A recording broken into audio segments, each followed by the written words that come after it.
out of apartment 5B.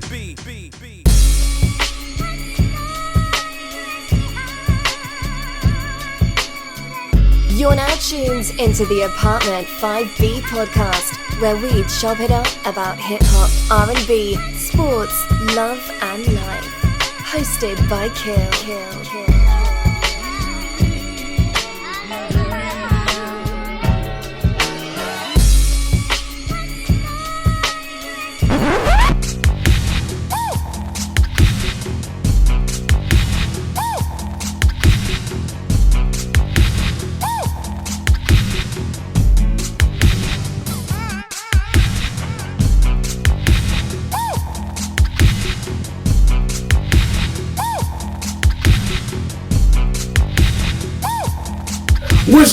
What's good? You are tuned to Apartment 5B podcast, hosted by your man, Kill. I got my squad with me in effect today.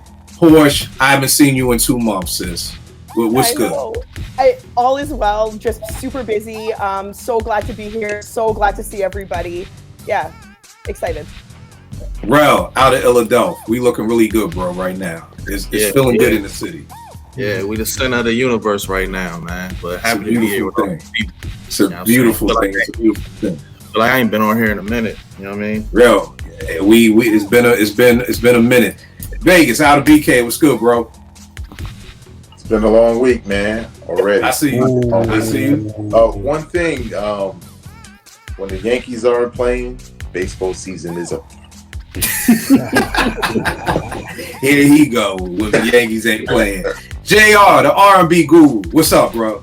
What's up? It's good to be on with everybody. I ain't seen everybody in a minute, so this is good.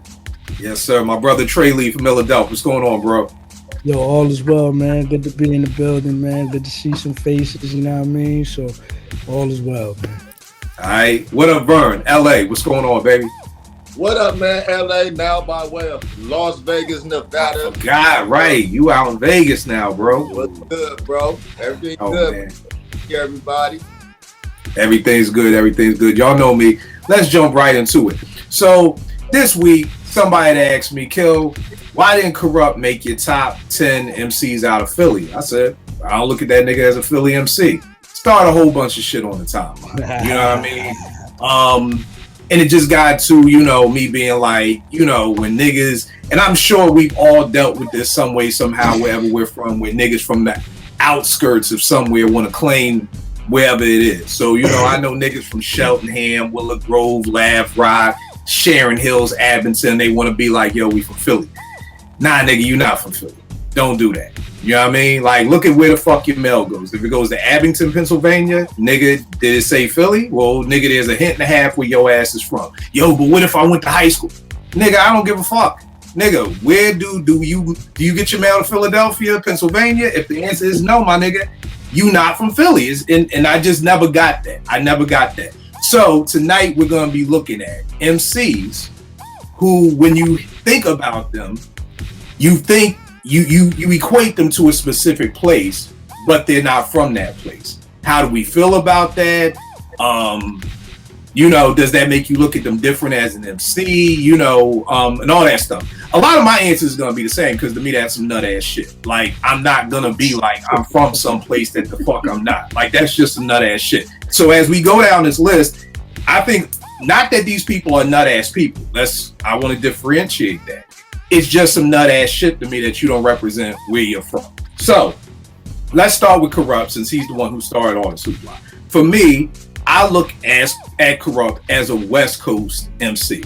He's never gonna make my list of Philly rappers. It's not about a number, top 5, top 10. He's never going to make my list as a Philly MC for the simple fact, and I'll be the first to admit this. After Dog Pound, I never really followed Corrupt a lot after that. So maybe he has said later on in life, Philadelphia.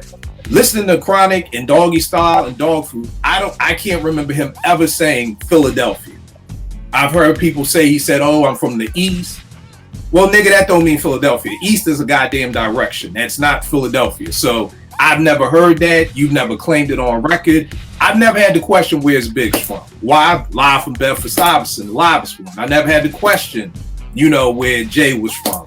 Cough up along where I'm from, Marcy's son. Like, most MCs are going to tell you where they're from in their rhymes. So for me, Corrupt isn't a Philadelphia MC, and he'll never make my list of Philly MCs. And I think that's some nut ass shit that he has never said that he's a Philly MC in any of his rhymes. Now, that's just my opinion. Trey, you're from Philly. Hold on. Oh, my fault, Vern. What's up?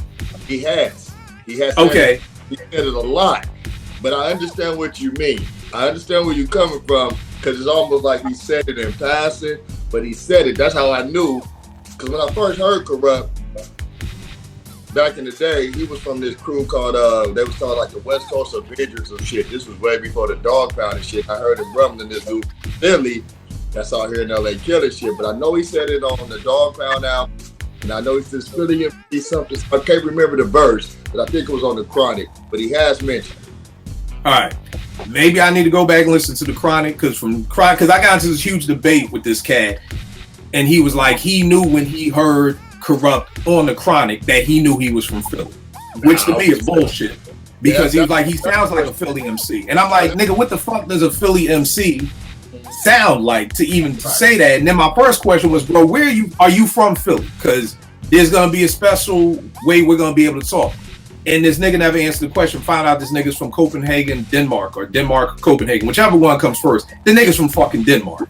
So, nigga, we're not even talking the same language right now. So, Trey, you're from Philly. And the thing that I love about this show is I have representatives. I've got Brooklyn. I've got LA. Because there are people who claim Brooklyn who ain't from Brooklyn. There's people who claim LA who ain't from LA. So this is great. Trey, you being from Philly, does Corrupt make, if you're making a list of Philly MCs, does Corrupt make it? Yes, no, why? And how do you feel about him not repping Philadelphia? Well, I think he reps to a certain extent, like, because I've heard him often speak about how I think his pops moved to the West Coast and he went out there like when things was happening over in Philly or what have you, or vice versa, his mother or father, whatever. So I think honestly, I look at it as dual citizenship, but you know what I'm saying? He grew up and was influenced by mostly that West Coast, you know, the West Coast surroundings with regards to the music. So that's primarily where his influence was.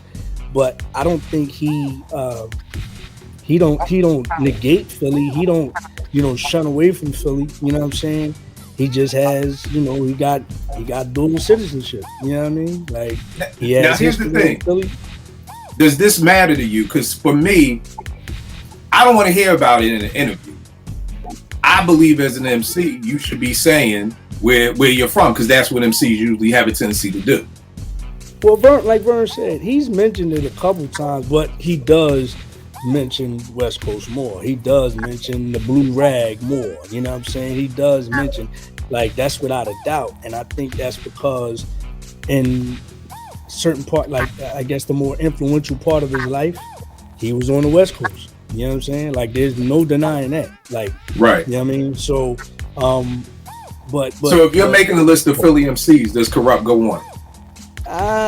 If he does, it's maybe by just because I can't find anybody else to put there. But not even by like a list of your top 5, and I just got to throw another name on. But if you're just naming Philly MCs, does Corrupt come to mind? Not off the top, but because I know his background, right, and I can say, yeah, but he is, you know, he got lineage and he got peoples and he grew up in North. You know what I'm saying? Like, that's just a fact. You know what I mean? Now here's the other part that got me about Corrupt. Niggas was like, yo, nigga, he from Upper Darby. I said, Upper Darby, get the fuck out of here, man. Now we really. He North Philly. He was North Philly, then he moved. Okay. All right. You know all right. I mean? All right, bro. What about you? You Philly, man. How you feel about that? Does your list of MCs from Philly include Corrupt?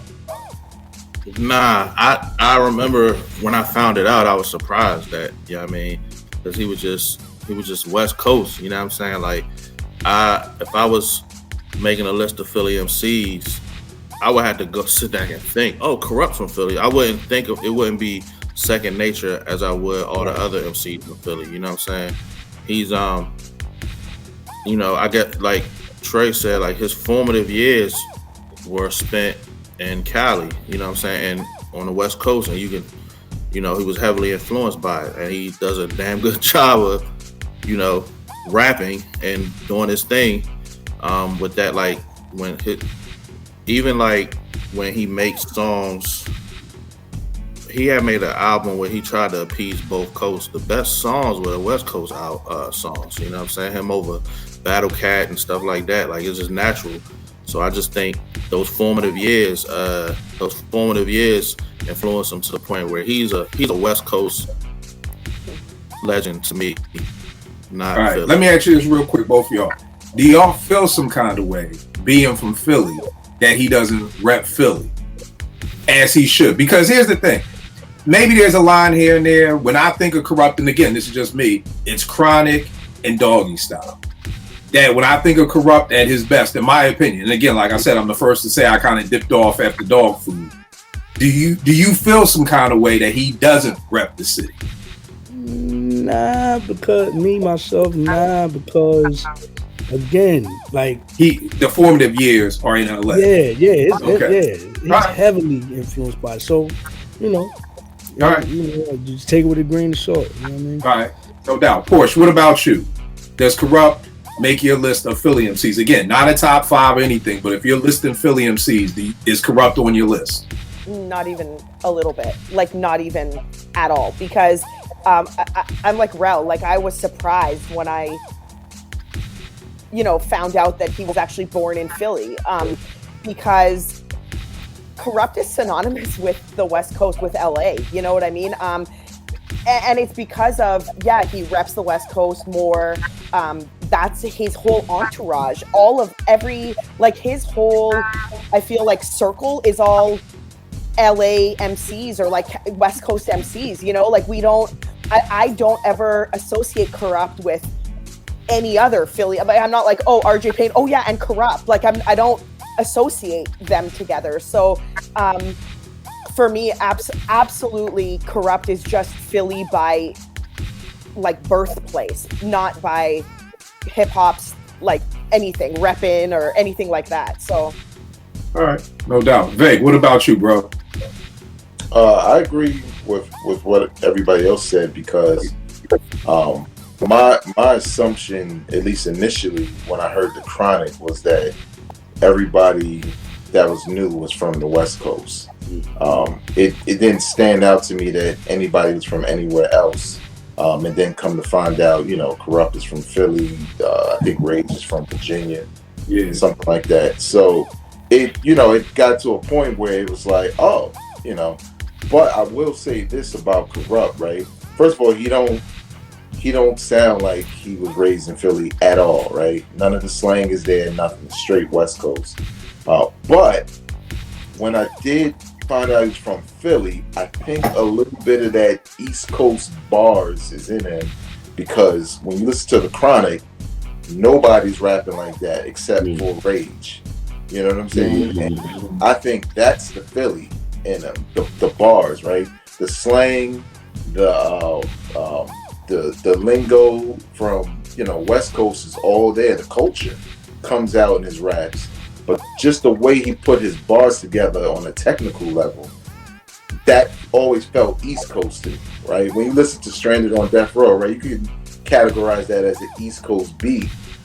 Who sounds like an East Coast dude over that beat when you hear it? Like, Corrupt stands out because of all the bar work and stuff like that. So I personally, I'm like y'all, right? He's so in the middle that when you say top Philly MCs, I never think of Corrupt. But even when you say top West Coast MCs, I also don't think of Corrupt, because I'm thinking of like West Coast, like right. Ice Cube, Eazy-E, you know, dudes like that stand out for me as, those are pure West Coast rappers. So right. You know, I don't have a problem with it, because in his situation, you know, you leave one area at 15, you probably carrying culture from both places. Right. Honestly. Right. And it's funny because thinking about what Trey said, it kind of goes back, because my argument on the timeline was whenever somebody says, "Oh, Kill, you from Philly, so am I," the first thing out of my mouth is, "Where'd you go to high school?"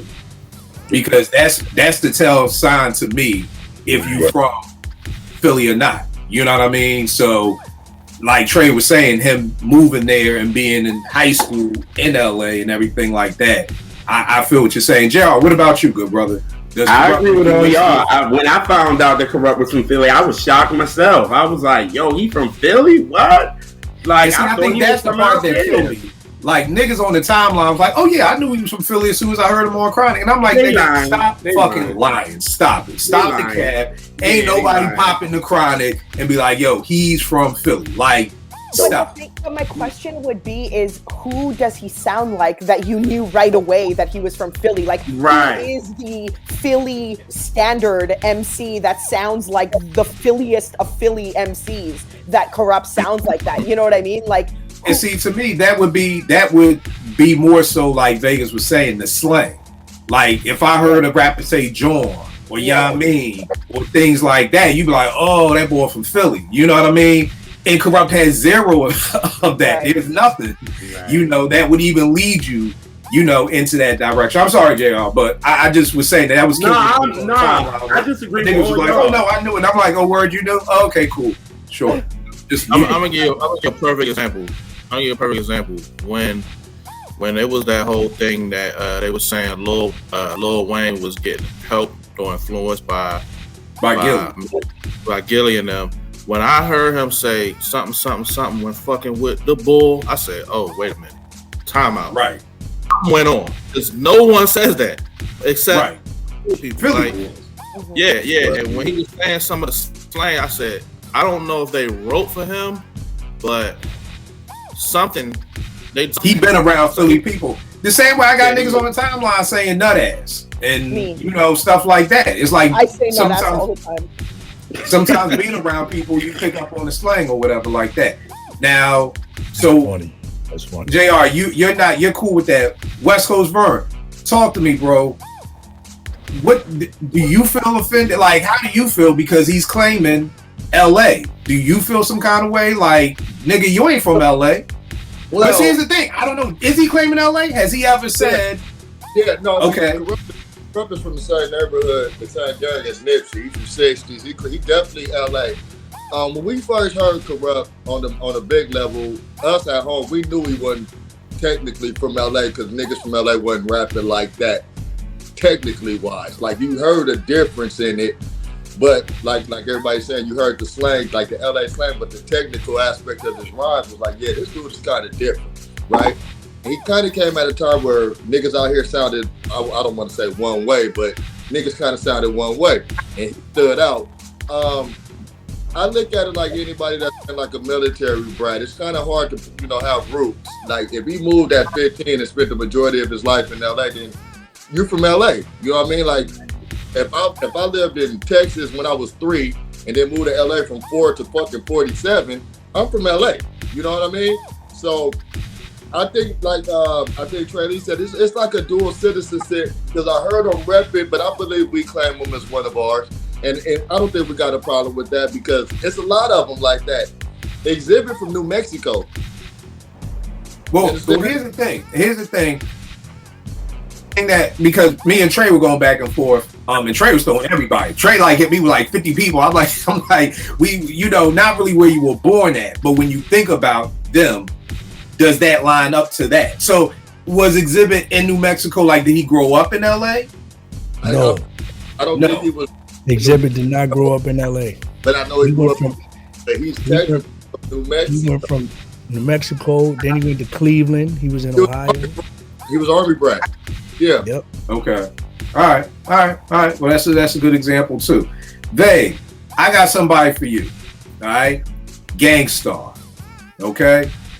When I hear The Place Where We Dwell off of my favorite Gangstar album, Daily Operation, talking about Brooklyn.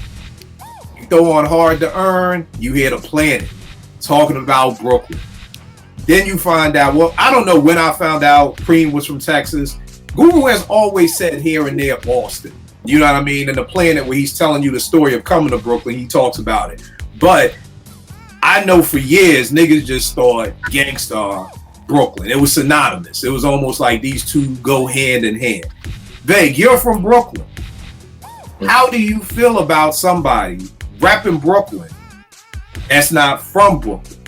I'm interested about this one because Philly, we some different motherfuckers, and I find this out every day on the timeline that Philly niggas are really different. Nigga, I know people who have Kobe Bryant as the greatest basketball player ever, and we like, that nigga's not from Philly, that nigga's from Lower Merion. Like, don't do that shit. Don't try to say you from Philly and you from the fucking suburbs. We turn our back on somebody who could be the greatest basketball player of all time.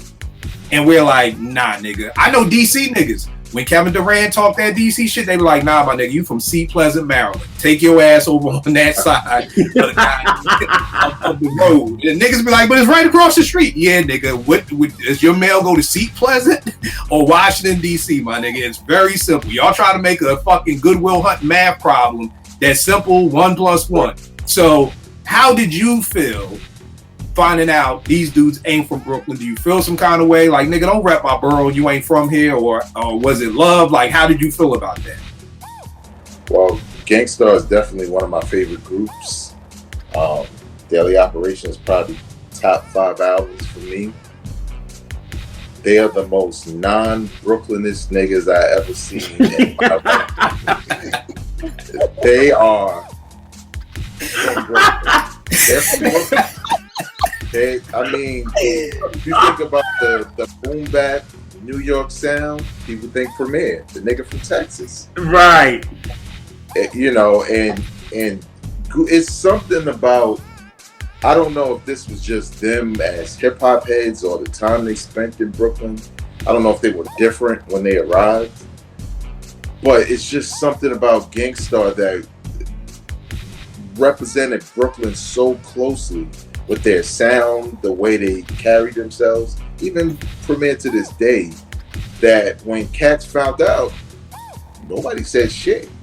Because it was like, these niggas from Brooklyn. Texas, I'm sorry, you can't have Right, right. You got Jack. Boston, sorry, you can't have that nigga back either. These niggas belong here. Because you know what? Like, on Daily Operation, what was the place where we dwell? Like, that's the first Place where thing after we the dwell. intro when that shit come in, and that once again, ladies and gentlemen, like, shit was like an anthem in a lot of ways. You know what I'm saying? never taking shorts because Brooklyn's the borough. Like, dog, that was. I don't know if there's ever been another group or MC that has repped the city the way Gangstar has repped Brooklyn. These niggas have given y'all 2 fucking anthems before the Crooklyn Dodgers, before a Brooklyn nigga really even gave you an anthem. These 2 niggas from Boston and Texas gave y'all 2 anthems that were both crazy. The Planet was crazy, and the place where we dwell is crazy. Yeah, I just think, and I don't, you know, it may be different for another group or another artist, but I know with Gangstar, they were, not that they were doing anything on purpose, but they were so convincing without us knowing that when you found out, you was just like, word? But it didn't change anything about how you felt about them. I think for me, it's a little difficult because, like with Corrupt, right? He's a dude who was born in Philly. I mean, shit, 15's a long time to be there. Right. I don't know any Brooklyn niggas, at least I can't think of it, that are from somewhere else and don't say they from Brooklyn, because one of the sayings is Brooklyn niggas are everywhere. Like, you can holla out, you know, you could be in New Mexico. Brooklyn is motherfucking, somebody's there that can play. Right. It just happened. Right. Too, a couple times where I'm like, oh shit, we deep. Oh, okay. Like, so I never see the reverse. You know what I'm saying? Right. And a lot of times, cats like that typically get embraced because, you know, they're so Brooklyn. I mean, you've seen it. Big, Nas, Jay, Fox. Nobody batted an eye when that shit happened. Just let me go fuck with Premier. So. Right. All right, JR. You a Brooklyn nigga. How'd you feel about Gangstar? My dad was pissed. Oh, word? When he found out. He was pissed. He was pissed. He was like, this nigga ain't from Brooklyn? What? He was like, he from Roxbury? He was like, that's some bullshit. But then he was still rocking with him. But he was mad. You know what I'm saying? Like, he was just like, it's bullshit. But he was like, I can't even be mad. And then afterwards, my dad was like, nah, we claiming this nigga. Like, we claiming him. We claiming him because they sound was so New York. It was just like, you couldn't help it. You know what I'm saying? I think my dad was mad for like a week. And then after that, it was done. It was like, man, this nigga from Roxbury, fuck him. Like, that's how he was. But then he gonna throw in Daily Operation, though. Like, I'm like, which one is it? Like, pick a side. Like, what you doing? But it's almost so dope. You can't. I mean, I don't even remember how I found out, but it was just like, who gives a fuck? Like, just keep playing. Like, you know, it's kind of like, who cares? Just keep it going. You know, but again, I wanted to get with the Brooklyn people because y'all may have felt, you know, again, Philadelphians, we don't give a fuck who you are. Kobe, nope, nigga, stop it. Nope. No. We actually tried to mend fences with him. In Philly, we have a magazine called, I think, Trey, it's just called the Philadelphia, right? Magazine or Philadelphian or whatever. You know what I'm talking about? The Philadelphia. And they put Kobe on the cover, and it was the worst selling issue ever. Like, it was the worst selling issue ever because trying to claim Philly, that's a knock. And then when he was playing us in the chip in 2001, he said he was going to rip our hearts out. I think that was like the fucking nail in the coffin on anything between Kobe and Philly. And it was like, yo, it's Kobe, put him on the cover. Worst selling issue in the history of the magazine. So, you know, for us, it's like, we don't give a fuck if you Michael Jordan. If you ain't from Philly, nigga, don't say Philly. Porsche, what about you, Gangstar? Did you feel any kind of way? Definitely didn't feel a kind of way. And I don't know if it's because I'm Canadian and I don't like it. Hip hop culture was just really difficult for me all my life that these little details were not, I couldn't pick at these little details. You know what I mean? But I love hearing about it because I know, like, especially on the timeline when these conversations come up, I feel like it's almost like, well, if we're talking about the South, then people use Premier as the best Southern producer. And then if we're talking about New York, then they also use Premier as the best New York producer. And I'm like, okay, well, like, which one is it? Because some people, it kind of goes both ways. You just kind of use them where you see fit. Wherever it fills your need. Right. You'll play that. Y'all play that big joker. Vegas and JR sort of explained it the best. He sounds so New York. I was actually like, no, Texas? No, like, stop it, you guys. And then, no, like, Primo's really from Texas. But he's so New York and he's so synonymous with New York that for me, I was just like, you know what? I don't care. I don't care where they're from. They're New York. So. Right. What about you, Trey? I mean, you know, at the end of the day, it's like you find out they're not from New York, but the sound is so crazy you don't even care. Like, had it been whack, then that would have been a problem. You know what I'm saying? That's a good point. So, Vanny, if they were whack, would Brooklyn niggas been like, yo, fuck, you know, what you doing? Fuck back over the bridge. Yeah. It would have been like, yo, who the fuck are these dudes? Right. Right. It just would have been that. I will say this, though. When I found out that Guru was from Boston, that's when I could hear his accent. I was like, oh, shit, yeah. He does pronounce words differently. Mm-hmm. You know, I thought it was some swag shit at first. Like, oh, you know, that's how he talked. But then I realized, like, oh, he does. He has a heavy Boston accent. But he yelled at Brooklyn, so. Right. Yeah, so the music was the music and it was dope. And, oh, you from Boston? Oh, you from Texas? Okay, I don't care. Let's go. Right. What about you, Ralph? Yo, I remember when I found out, I didn't even really care. Like, it was so dope. The sound was New York. You know what I mean? That sound, the beats, everything. I was surprised again, but I didn't care. You know what I'm saying? Like, I think it's because they were so dope. If they was whack, I'd have been like, look at these dudes fronting, man. Y'all niggas. You know what I'm saying? You really from Boston, cuz, but you, nah, but they were so dope. Like, I mean, what can you say? You know what I mean? I kind of didn't even care, to be honest with you. All right. Vern, what about you, bro? For me, you know, it's one of those mind your business type deals because I don't know what being from Brooklyn, what that means, right? I read it. I've known it for a long ass time. I don't know. It wasn't a surprise. I think they met in college or some shit, but I knew that they were trans for the longest. But it did like the room is saying like gang started a staple. Like you move them in New York the same. You understand? You take Gangstar from New York, it changes a lot of shit. So I feel like in their case, they assimilated so well to what the culture of New York is and what Brooklyn's supposed to be that I don't think nobody blinked the eye. And this was like, yeah, if I was a Brooklyn cat, I would definitely claim them as my own because they're so important and they did the borough. I think, if I could say, you know, I think they would be considered that they did the borough justice. So it was never a thing with me. Now, let me ask a question because I spent every summer, the entire summer from first grade to 8th grade. So basically 8 years life in Fort Greene, Brooklyn, right? Some of my best memories are in Brooklyn. So many of my hip hop memories are in Brooklyn, but there's not an inch of my soul that would ever be like Brooklyn. Like it just wouldn't enter my mind to ever even say that. You know what I mean? So I guess my question is, why do you think people claim places that they're not from? I mean, because keep in mind, I probably spent more time in New York than Gangstar did during their first couple of years.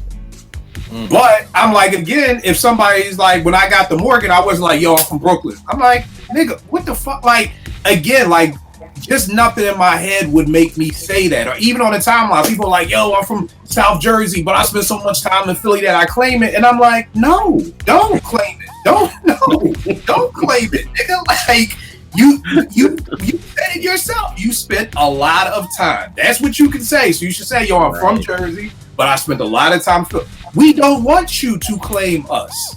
You know what I mean? If you're not from here. And I think people get offended by it because it's almost like it's usually the suburbs that are saying we're from these cities. And a great place that Rel and Trey know very well, Chester, Pennsylvania. Chester is probably 100 times worse than my neighborhood in Philly. So it's not about my neighborhood is rougher than your neighborhood or you from the suburbs and I'm from the city. Chester is worse than my neighborhood, but nigga, you still ain't from Philly, you from Chester. That's where Tariq Evans is from. That's where Jermaine Nelson is from. So what do y'all think it is about people who want to claim someplace that's not? That's why I say that's a nut ass mentality to me because I just don't understand that. I'm gonna go to Vegas and Vern because Vegas has his hand up first. So Kill, when I first met you, you got a lot of Brooklyn tendencies, bro. I told him that. You got a lot of. I told him that. When you said, like, because obviously I heard you staying in Brooklyn a while ago. When you said that, I was like, that's what it is. Because I got friends who just, nigga, I'm in Philly all day. That's all I get from it is Philly. But you, I get both. You know what I'm saying? Like that. Those early years had its influence on you. But like you say you from Philly. Right. I'll give you an example, right? Because again, Gangstar is a different case. The music, the cosigns from people from NY kind of helped, you know, fans like me from Brooklyn just kind of say, shit, who cares?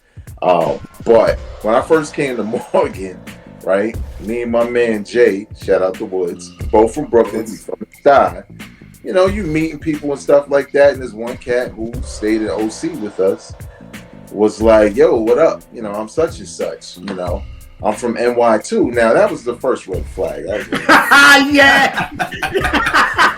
Yo, see, a lot of this shit starts in college. A lot of this starts in college. Oh, God, Right. Oh. That was the first red flag. So I was like, I don't know, you know, maybe he'd been walking the campus and couldn't find home he looking for.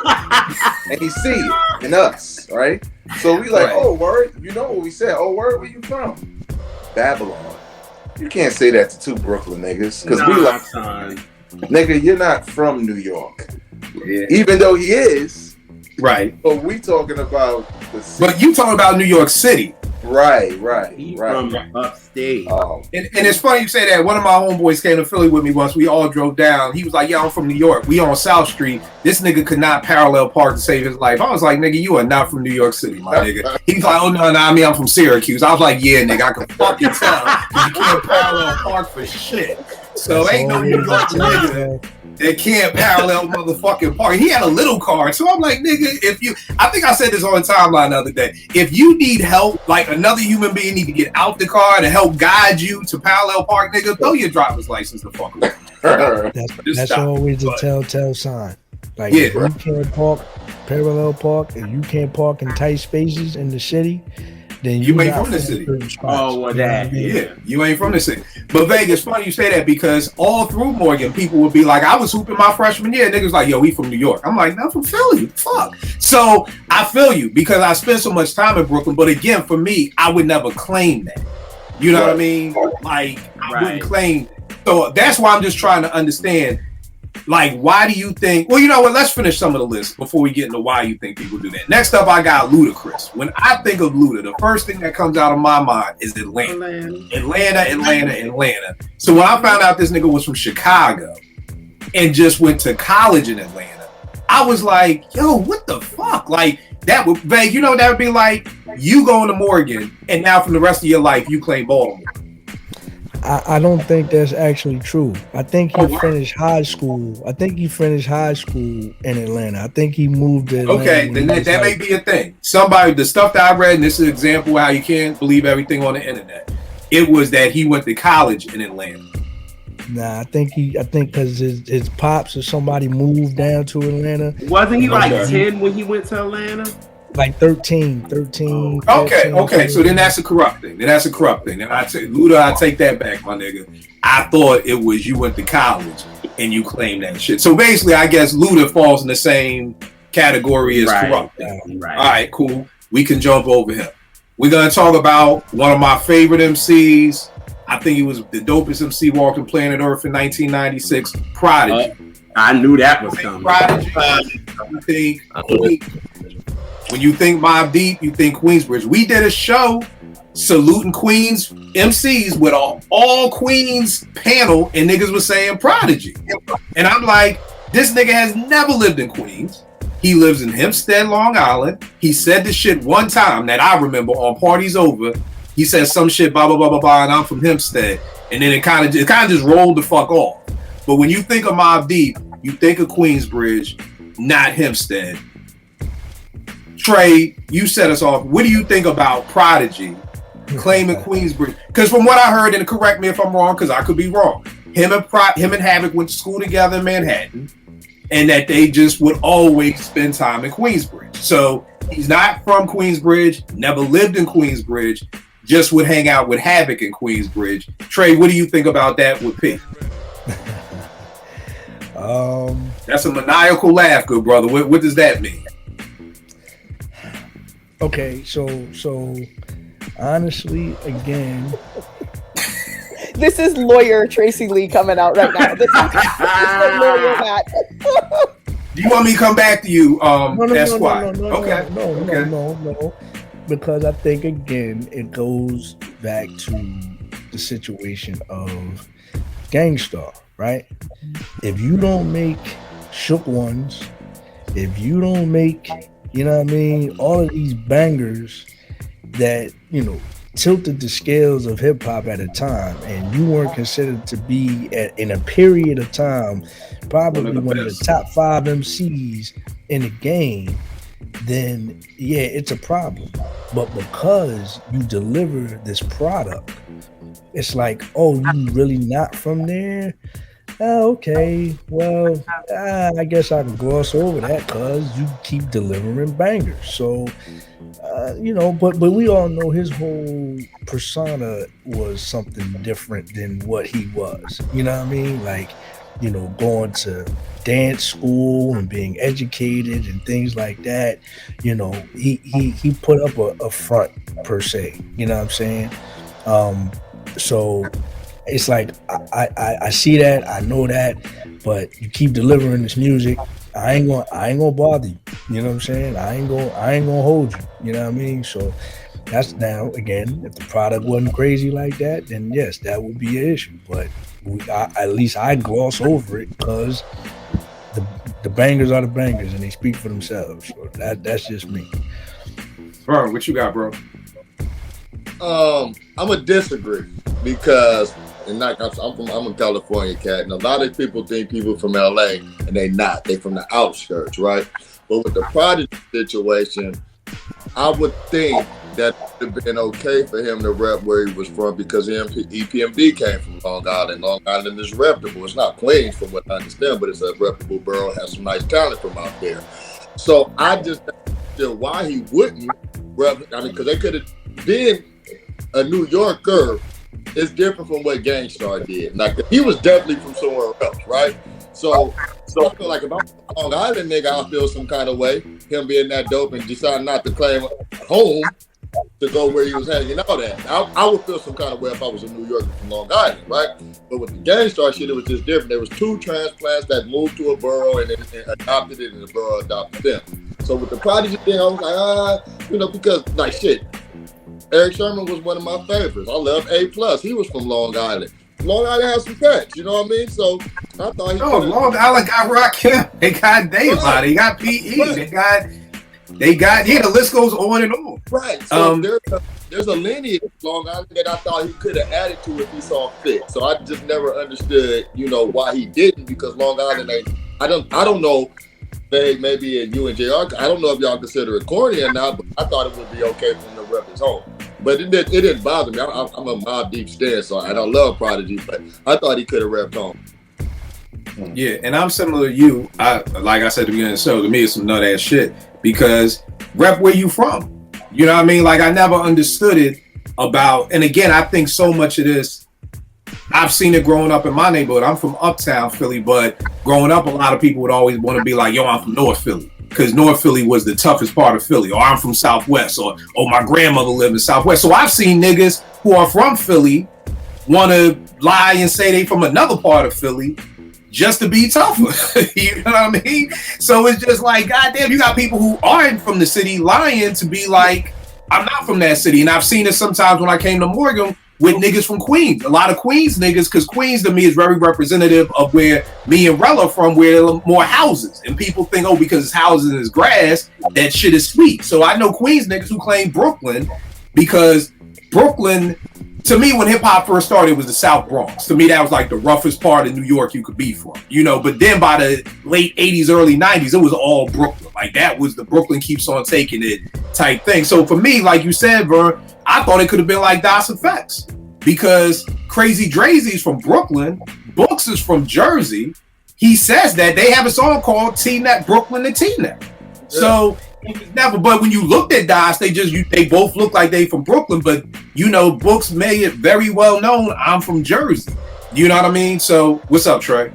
So let me ask you both, did it affect, when you found out where he was from, did it affect how you listen to the music? Not at all. Nah, I don't think it affected how I look at the music. It just makes me go back to what I would say even growing up in Philly. Why are you claiming North if you from Uptown? You know what I mean? Just claim where you're from. But I think it keeps going back to you want to claim something that's rougher than where you're from. And Queensbridge, of course, is going to be rougher and look more infamous than Hempstead, Long Island.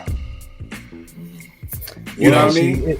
And that's why I go back to, if the music is hot or not, because I think it would affect how I listen to the music if it was not good. Hot.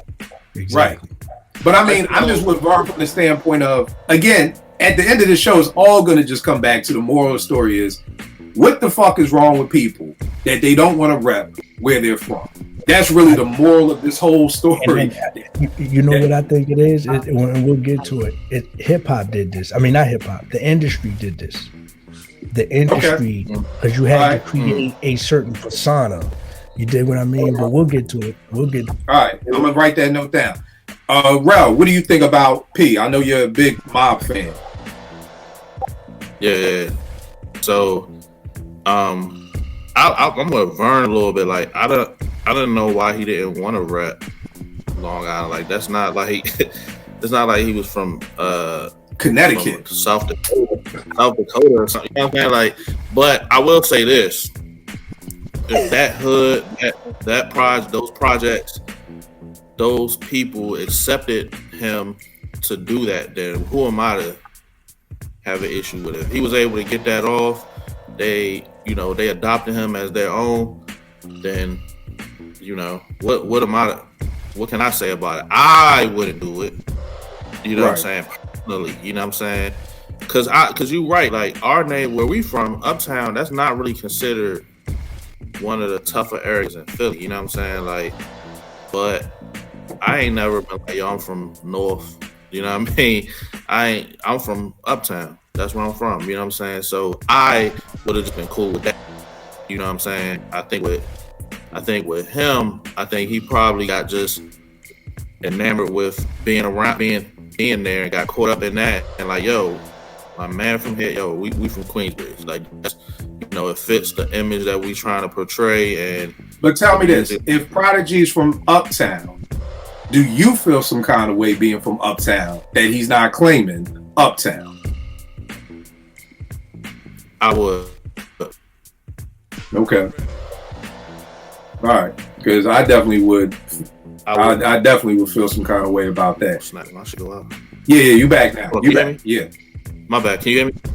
Oh, my bad. Yeah, I would, because I'm like, man, what's wrong with Uptown? Right. What you saying? Man, like we might not be the worst, but we cool. It go down up there too. You know what I mean?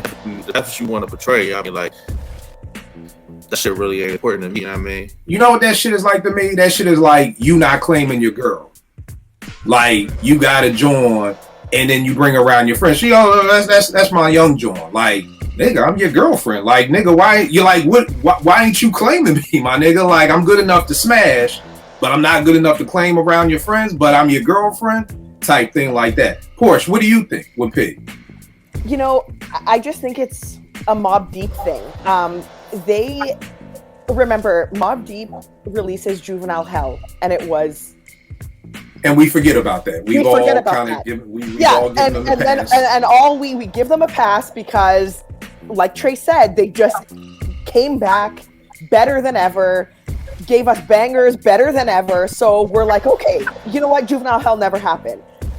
He's from Long Island. He claims Queens. You know what? We're going to let that go. Like, Prodigy, has this persona that we know about that isn't all that he maybe, portrayed himself to be.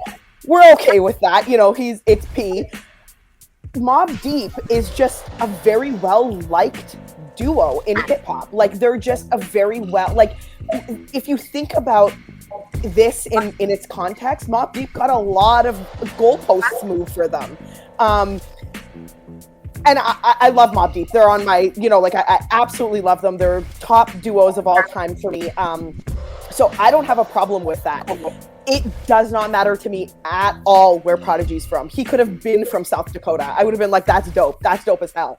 But when you think about Mobb Deep's run, they just have always managed to skate past these like little, discrepancies in their stories and in their repping and in their releases and all of that. And we love them for who they are,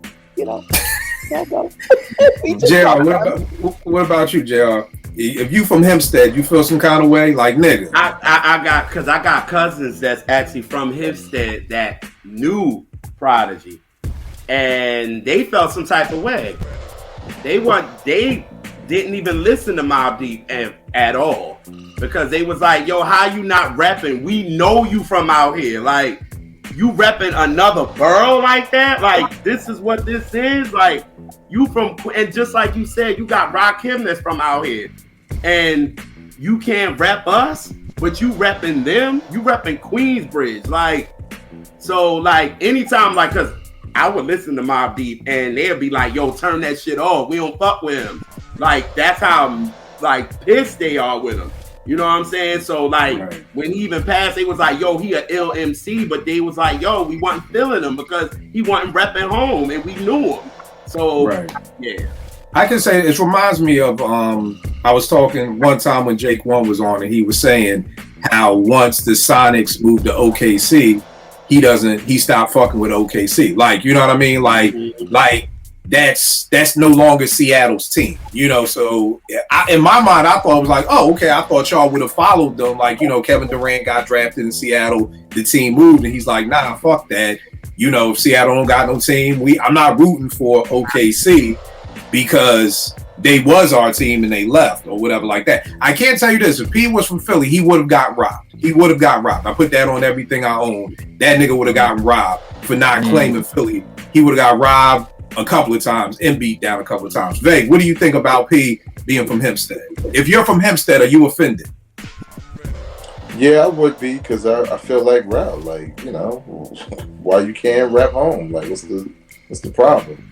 I have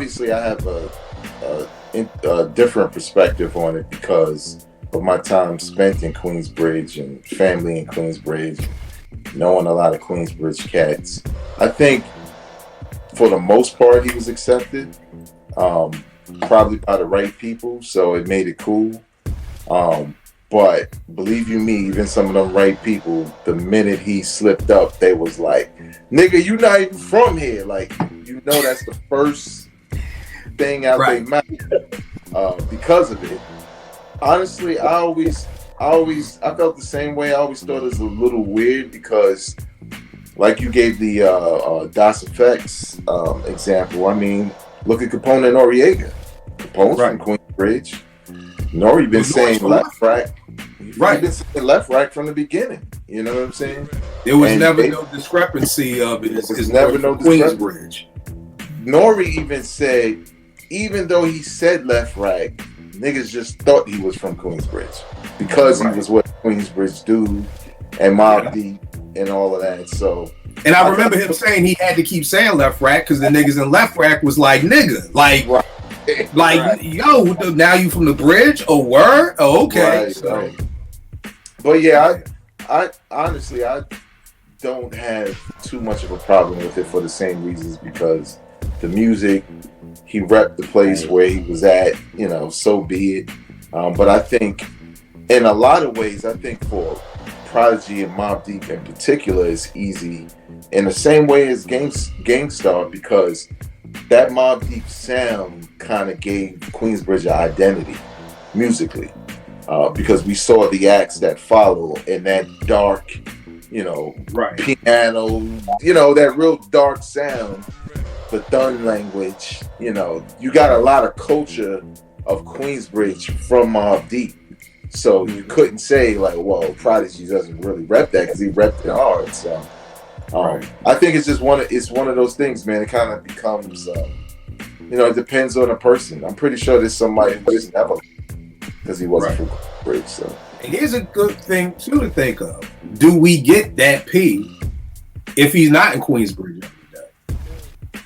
Nope. You know. Nope. What do you mean? What do you mean? Explain that. Like for instance, Trey, I was with Iran one time, and Iran was like, "Yo, Kill, think about this. When you hear P rock beats, they're real melodic. They're real.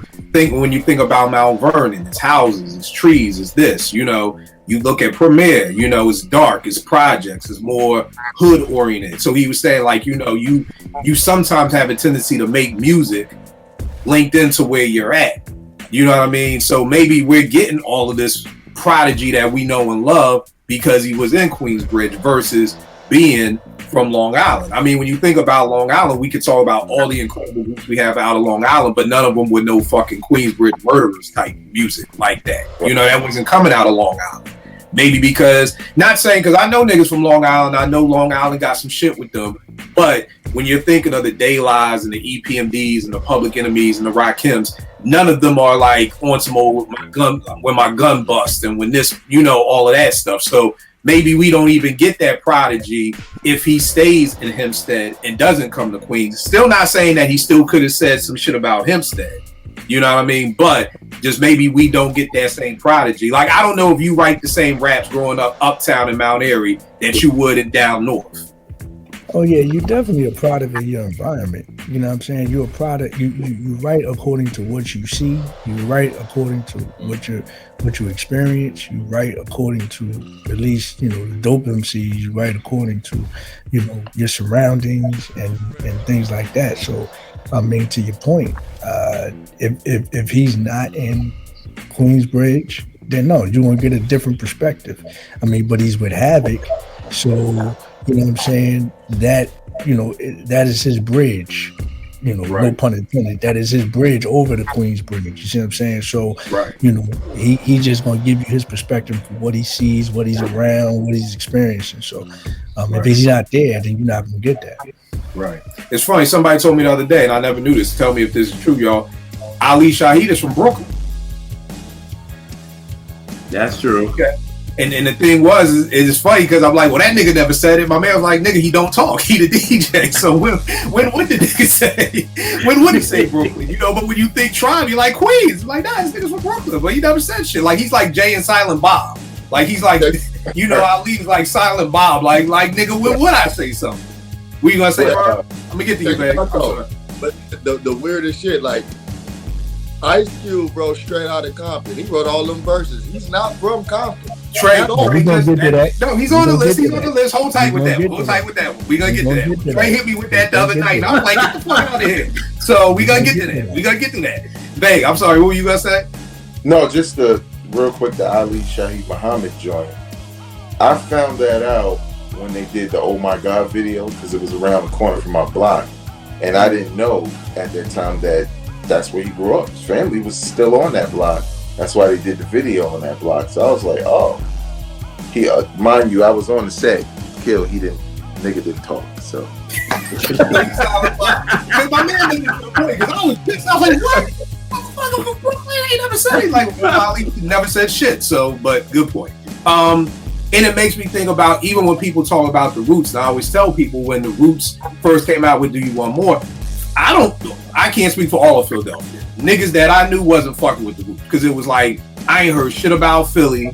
I don't hear nothing in y'all rhymes. And it's not shocking to me that the very next album was called Philadelphia Half-Life. Malik is talking about HRM, Ogon Tab, Brickyard, The Hollow. There was so much more Philly talk on Philadelphia than on Do You Want More? Because like I said, Philly don't play. Yo, you from Philly, you better rep that shit to the fullest. And if you don't, you're gonna have an issue when you come home. So I think the Roots got that memo somehow, some way. Because them niggas did a 180. They went from look mine, no samples to sampling. They went from, I shall proceed to motherfucking clones. Like the last time you heard of the Roots was Silent Treatment. The next time you seen them niggas was clones. It was like, yo, what the fuck happened to these niggas? Yeah. So again, Philly, we do not play that shit. So it was not shocking to me that their next album was Philadelphia. We are now going to talk about one of Portia's favorites, Tupac. I don't even know where to start. I don't know where that nigga from. He reps LA,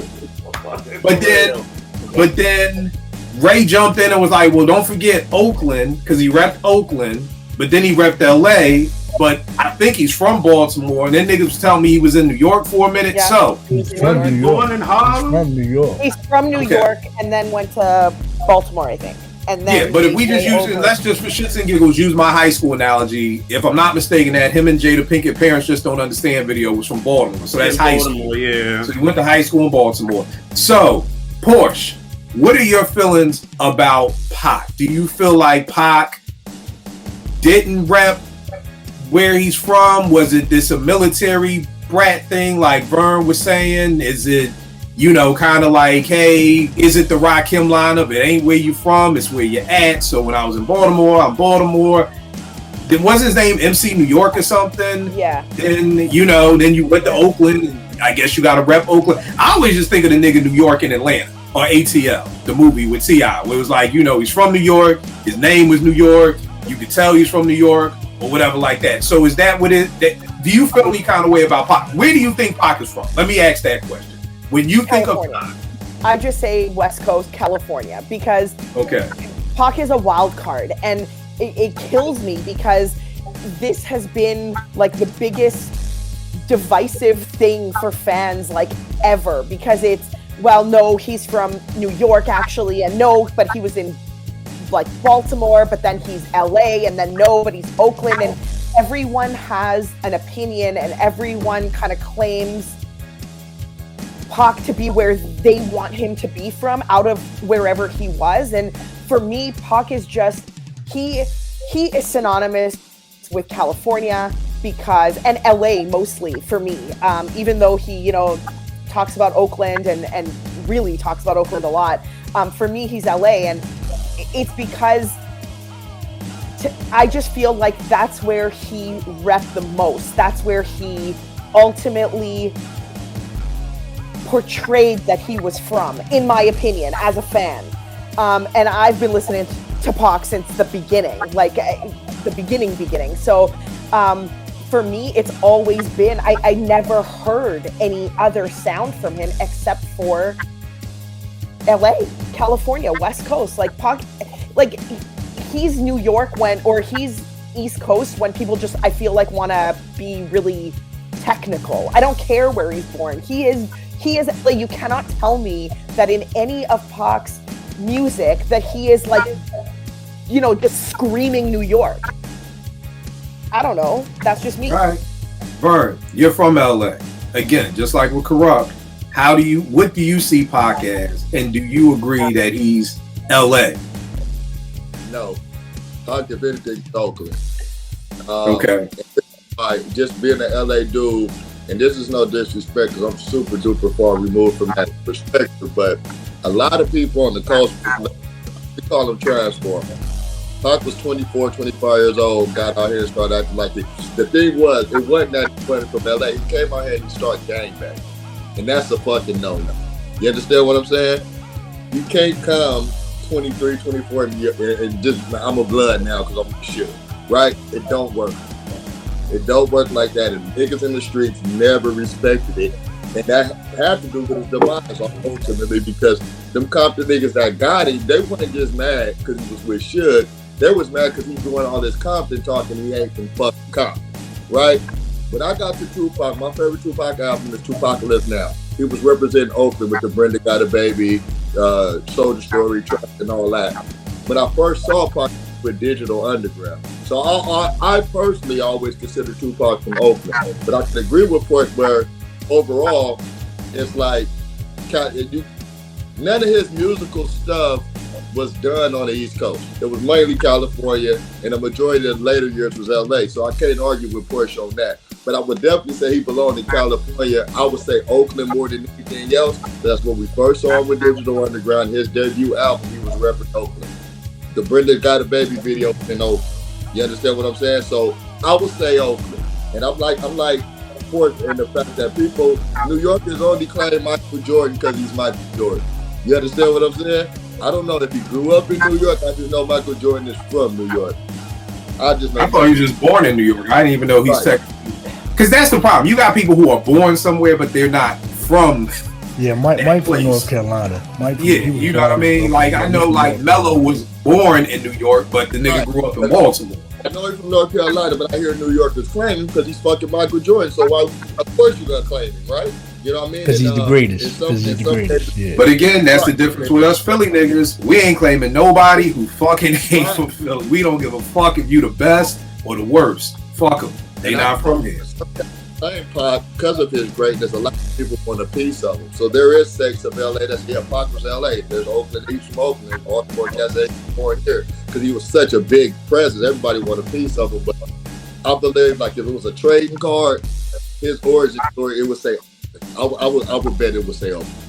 All right. I also just want to say, Vern, I'm glad you brought up the gang culture in LA, because I just want to be very clear that I am not speaking from that perspective at all. I have no grounds whatsoever to speak on that. So I was just speaking about being from LA, from like a strictly a musical sort of MC music perspective, nothing to do with. And Porsche, keep in mind, I was just asking Vern about it as far as how did LA people feel.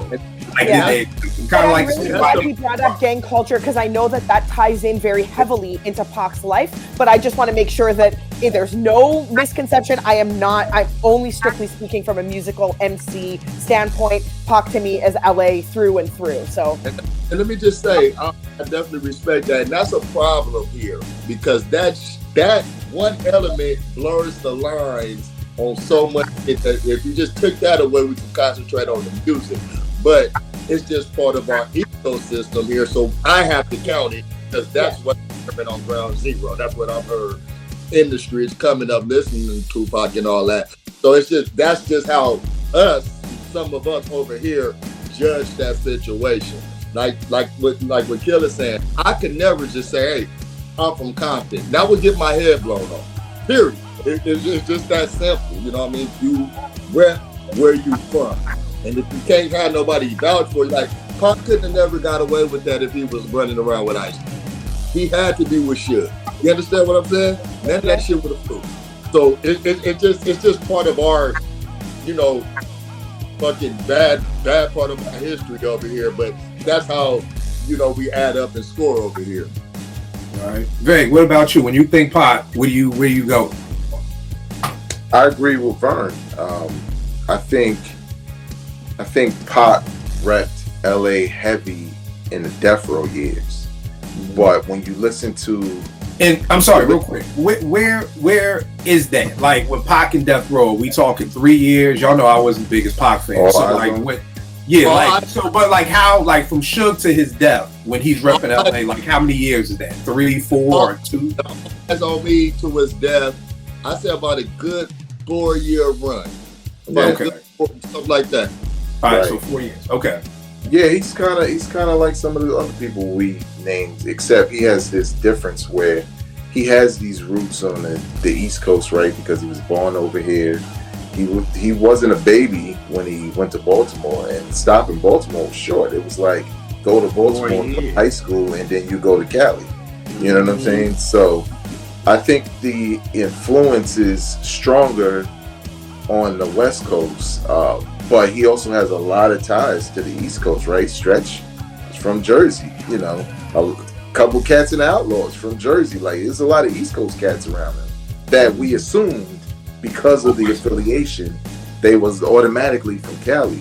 But I agree with the Oakland side because that's how I was introduced to him. You listen to Brenda's Got a Baby, that's a different kind of rapper, really. Like the way he's rapping versus how heavy he's going with the culture of Cali when it comes to All Eyes on Me and Machiavelli and everything like that. So, or LA, I should say. But in general, he's just like he always was, right? He's a complicated individual because in a lot of ways he just repped all of it. Except for Baltimore, he just never repped that shit. He had to look at tapes. I don't know how you rep Baltimore. Like you eat crabs. I don't know like exactly which is right. Like you know, have a bushel of crabs in your video or shoot it at the harbor. Like, I don't know how you rep Baltimore. Look, like at least on the film side, right? When he was in Juice, it wasn't like I was looked like, yo, why they got a West Coast nigga playing a nigga from New York? And then he did other movies where it was a West Coast thing and it fit. So he kind of repped both in a lot of ways, at least the culture of both. That is true. I never looked at Bishop like, yo, this nigga a West Coast nigga. Like, what's up, bro? Can we agree, at least for Tupac? I think in his case, to be completely fair, I think he belonged to hip hop, bro. Like, I think he was one figure you couldn't box in. His upbringing with his mom and all that, it just ties into so much of what he was as an artist that it's hard to pin anywhere. But it's funny, like Meg said, because you take Tupacalypse Now and his first 2 or 3 albums, and then you split that in half, and you'll hear Oakland, and you go All Eyes on Me. Oh, you hear like the Machiavelli, you hear LA, and it's so funny because LA is a lot more aggressive than the Bay Area, so you hear the difference. You know what I mean? Like the more poet side was the Bay, but that's where we had the black poets and more people with the movement. But when it came down south, it was all Full Throttle Gang shit type, you know? So that's a good point. I never even thought about how much it changed when he came down the freeway a bit. So, I mean, I think the thing is like you said, Pac is hip hop. I never had no beef with Pac. Like, this is the one time I'm like, I don't really feel like this is some nut ass shit because he was in those places. He repped where he was. It's not like when he was in Oakland, he was trying to sound like he was in LA. You know, he was in Oakland, he sounded like he was in Oakland. He was in LA, he sounded like he was in LA. So I just kind of look at it like, too, like you said, Pac is such a polarizing figure that everybody wanted a piece of him. You know what I mean? So you could have a couple of New York dudes like, nah, he's ours. You got Baltimore like, nah, he's ours. Like, so I think, like Vern said, he's probably the only person who I can think of who's that polarized and who everybody just wanted a part of. You know what I mean? You may have some Vegas niggas like, fuck that, he died here, he belonged to you. Like, you know what I mean? Everybody wanted a piece of Pac. So I really don't have no beef with Pac or anything like that. Bro, what was your thoughts on Pac? As far as when you think of Pac, where do you see him being from? Oakland, because that's where I first really heard him. You know what I'm saying? That's why, like, I got a friend I went to school, college with from California, and his brother was a Crip, his older brother, real heavy, and like Vern was saying, like they had an issue with the whole coming over there and don't getting involved in all that gangbanging. Like he specifically said that to me, and I don't have the knowledge or the history to speak on it from my point of view, but I just know I heard like he had an issue with that. Like, you know what I'm saying? I was like, yo, why he got out of jail, got with Suge, and got himself involved in that, and that was part of his demise, to be honest. Like that boy they jumped on in the casino was a known hitter, you know what I mean? And that wound up being, his demise, you know what I'm saying? But as far as musically, he's kind of like a chameleon. I'm not even trying to say it in a bad way, but like he's just kind of like a chameleon. Like he kind of just ingratiated where he was getting the love from, and that's what he was repping at the time, you know what I'm saying? Like he got out of jail and Suge got him out and did all that. Like he went full steam ahead repping with that. So I just think, but for me, Oakland is, the Bay Area is where I see Tupac from, you know what I'm saying? The Baltimore stuff and the, I didn't hear none of that in the music, you know what I'm saying? So it just was a path, it's part of his journey. I mean, Drew Hill wasn't singing background, so, Casey and JoJo was. JR, who, when you think Pac, what were you thinking? I was always thinking West. Honestly, I'll be like, whatever. And then when I found out he was from Harlem, I was like, well, he's throwing up West Side, so fuck it. Like, take him over there. Like, that's what I felt, to be honest with you, because it was just like, you from Harlem, and then you over there repping them, and you were in Harlem for like 14 years.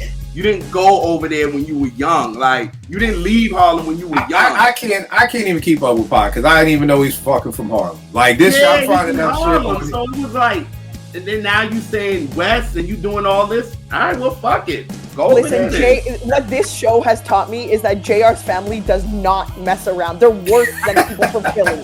Like, they just write off everybody. No, I'm saying that's just like, if you ain't want rap home, then. But I feel, because that's how I felt about Corrupt. I'm like, not on some old fuck Corrupt, but I'm like, you want to be West Coast? Go right the fuck ahead, my nigga. But you ain't getting on my feelings. Like, it's no. Corrupt is one of the nastiest. Yo, his verse on Explosive, that's one of my favorite fucking verses ever. You know what I mean? But I'ma always put him as a West Coast MC. So I feel JR, you wanna be over there, nigga? Go right the fuck ahead. Be my guest. Trey, what about you? With Pac, what do you think when you hear Pac, what do you think? To me, Pac is universal. Pac. That nigga, the universal Zulu Nation. He just everywhere. He's universal. Like, even going back to the beginning stages of his career, even up to when he did claim LA and all that. My bad. He didn't, even though he had a West Coast sound because of the producers, he didn't necessarily rhyme like a West Coast dude. You know what I'm saying? He had a different slang. He had a different twang to the way he said certain words. I mean, he rhymed with Redman and Method Man on a joint that was, it wasn't West Coast sounding, you know what I'm saying? Even going back to when my homies call and I Get Around, those ain't West Coast records. Those are, and especially I Get Around. That's a I Get Around record. Used to get a lot of burn over here. I remember being at Howard plenty of everywhere. Yeah, that's a huge. So to me, Pac was universal. You know what I'm saying? Like you like somebody mentioned, you couldn't box him in, you couldn't put him in a category. He didn't sound like he was from a certain coast. You know what I mean? He just made music and he adapted or morphed into whatever it was at that particular time. So to me, and I think I don't know if Vegas, whoever said chameleon, that's what I look at. It's almost like the youngsters. You know what I mean?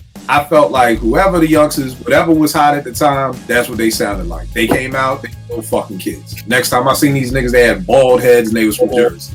Next time I saw them niggas again, they had hair again, they had dark fades, and they were Illy Philly Funksters. Now they back to Philly. So whatever was in at the time, that is who the youngsters were. That's where they were from. Because if you never heard of the youngsters and the first time you see them is on Cruise Pop, you would have probably thought they was from Jersey. Yeah. It looked like a little baby. That was all trash. Yeah, it was all trash. But again, if that's the first time you see them, you don't see these three bald head dudes with Carhartts and fatigues on with Tretch thinking, oh, they from Philly. You know what I mean? But then when you get the hip hop ride and they all got dark fades and shaped up all nice, now they from Philly. So I feel that. See, and I went to school with one of the boys, you know what I mean? Like the whole Goodman family, you know, they Goodman family is and all that. For people who don't know, Karan Goodman is his father's LG the teacher, who, you know, was one of the people who started Pop Art Records that Shantae was on, and a lot of that early Juice Crew stuff was on. So the Goodman family, that name in Philly is like godly, you know what I mean, as far as hip hop is concerned.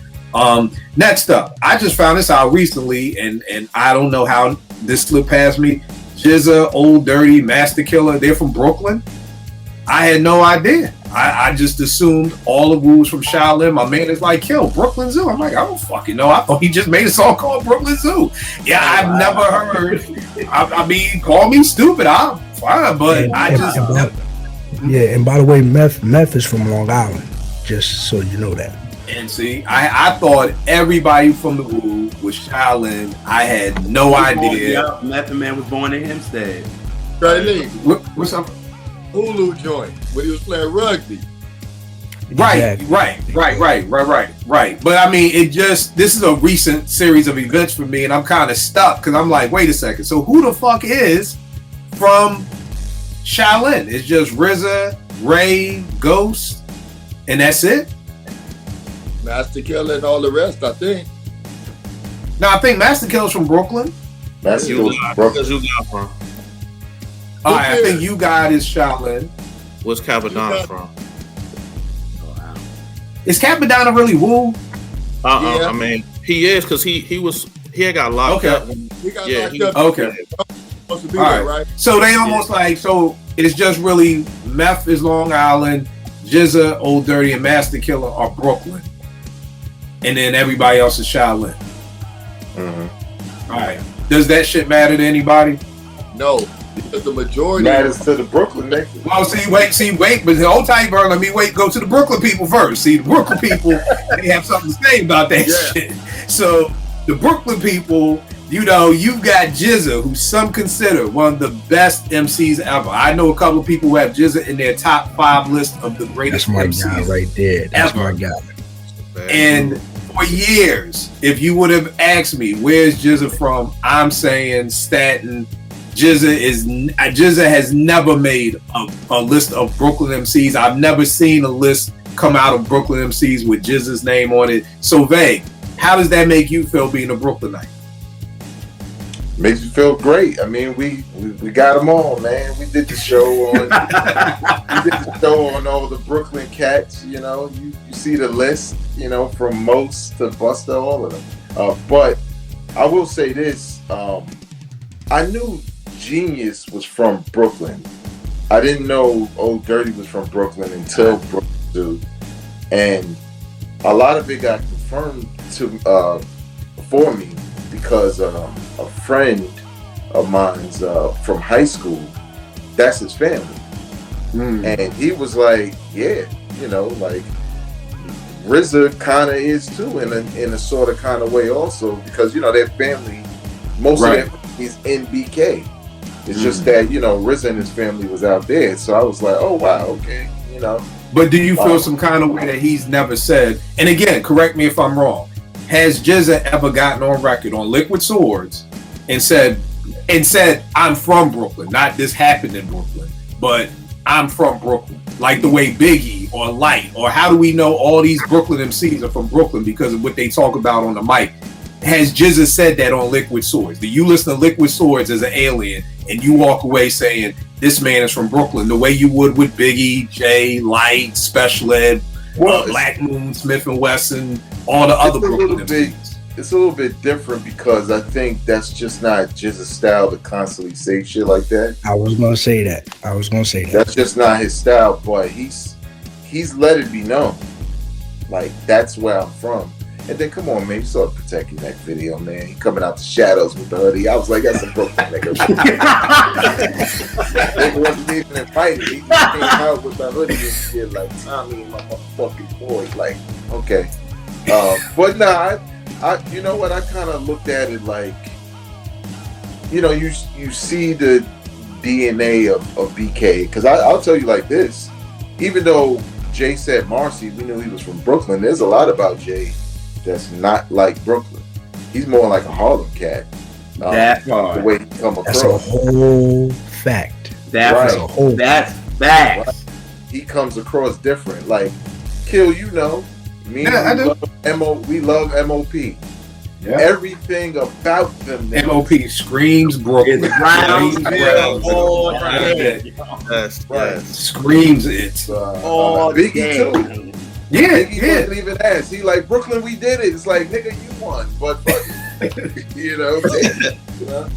Right. And again, that's a good point about Jizza not being his style, because again, even when my young boy was asking about this show, I'm like, think about it. How do we know where our favorite MCs are from? I mean, growing up, if you ask me an MC, I could tell you where they from and they record label. Like, if there was nothing else I knew, would kill De La Soul. Oh, Long Island, Tommy Boy. Latifah, Tommy Boy, New Jersey. You know, EPMD, Fresh at first, Def Jam, Long Island. Like, those were the three things. And it's like, just throughout the history of hip hop as I know it, it was kind of like, those were the three things you knew. You knew a group or an MC, where they were from, and what record label.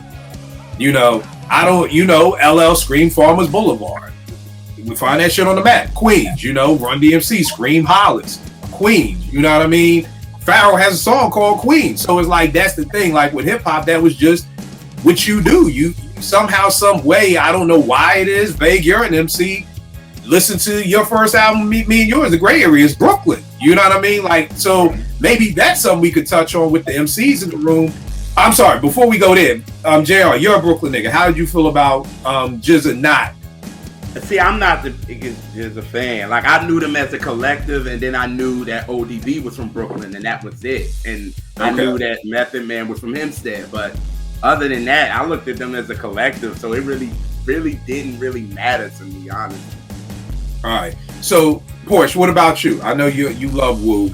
It doesn't mean anything to me because I think I found out about it so late in the game. So it just, I'm 48 finding out about this shit. So it's not like, Yeah, it didn't matter to me. Didn't listen to them any differently. Didn't really, nothing like that. Right. So for me, it was, I'm like you, Kill. I thought they were all from the same place. Yeah. And see, but that's why I love having people who are on from that place, because it gives you a different perspective. Yes, you know what I mean? Like, how does it feel if they don't claim that? Rel, what about you? Same as everybody else? Like, fuck it, just... I mean, I didn't care. Like, I didn't know until what sparked it was Brooklyn Zoo. I'm like, okay. But, like, as far as, like, the Jizza, like, my regards for him as an MC so high, it was just like, I don't care where he's from. He's from Mars to me because he's kind of like an alien lyrically to me. So I didn't even really care. You know what I'm saying? The Wu was just dope. That didn't bother me at all. That didn't bother me at all. All right. Because I've got 4 dope MCs, 1, 2, 3, 4 dope MCs in the room. Let me ask y'all, why is it important to say where you're from? Because like I said, I don't remember. Again, like, she's like, kick this one for Brooklyn. Like, Audio 2, I am from Bed, Do or Die. Like, to me, it's just always been somehow in the DNA of hip hop, or as an MC, that you talk about where you're from. Because there's no other way for me to have known Super Love and Seeing Casanova from Queens. Run DMC's from Queens. Houdini's from Brooklyn. Like there's KRS is from the South Bronx. He has a song called South Bronx. Like MC Shannon's from the Bridge. It's just part of, to me, an MC's DNA to say where you're from. So Vegas, why is that, and why do you think it's important for an MC to say where you're from? Because I would probably go out on a limb and say probably 90% of MCs do that, which is why we know where they're from. Yeah, I think it's two things. I think, thinking about Brooklyn and the boroughs, on one hand, from a hip hop standpoint, hip hop is young, right? It's just approaching 50 years. For many years in the beginning, it was about saying where you were from, because it was all about battling, whether it was dancing or whatever. People, especially in New York with the boroughs, it was important, right? That was like, you had to say where you were from. You know what I'm saying? But I think specifically for Brooklyn, if you've seen, this is one dude, I don't even know his name, who did this video about different cats from different boroughs. Oh yeah, I know what you're talking about. You know what I'm talking about? Yeah. And he said, yo, the niggas are going to tell you where they're from.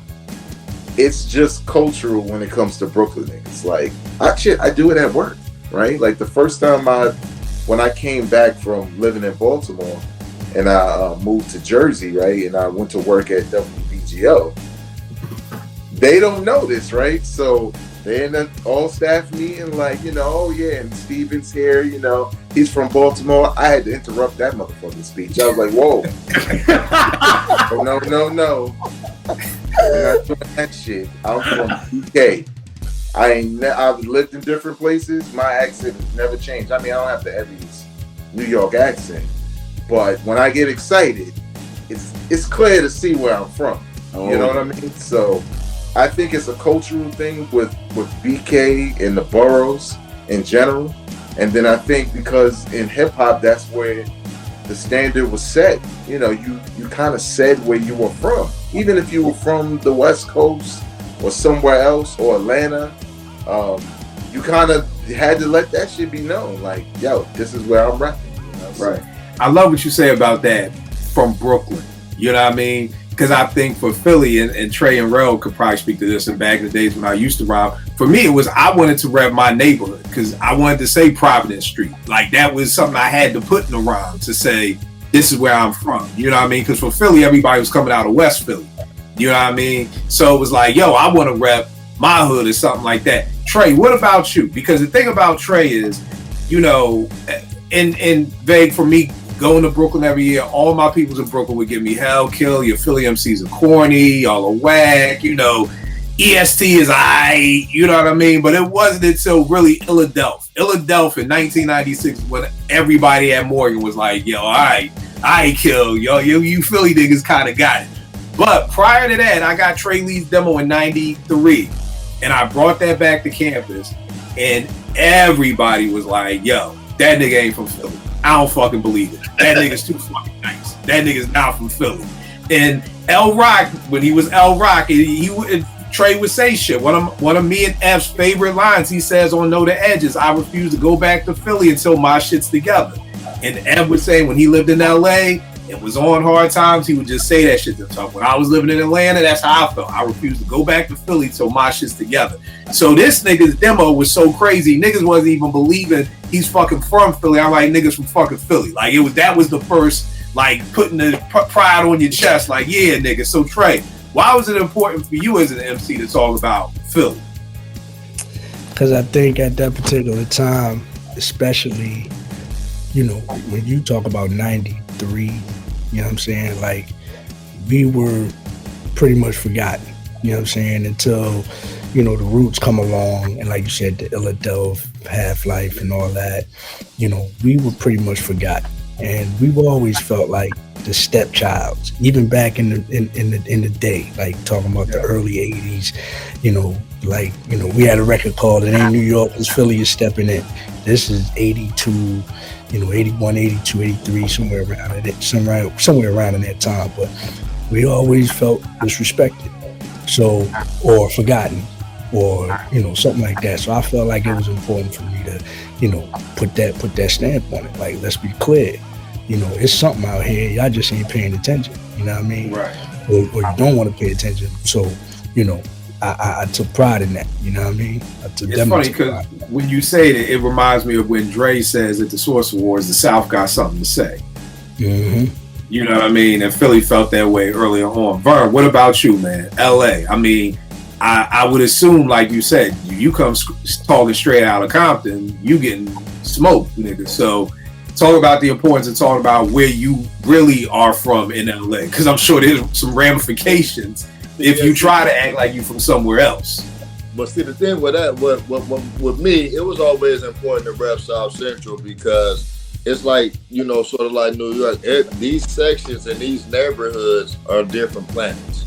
You understand what I'm saying? Like, we all in the same city, but you cross a couple of streets, stop signs, or freeways, and the way people living is completely different than the way I'm living over here, right? And as an artist, I think you want your audience or who you're trying to reach to get the perspective of where you're coming from, where your music come from, where your roots are, what built you, what raised you. And we talked about it when you was in Cali. I think that was one of the best parts of hip hop is that I could get a window listening to LL talk about Queens, and I ain't never been there, but I knew the difference. The cat talking about Queens, the cat talking about Brooklyn.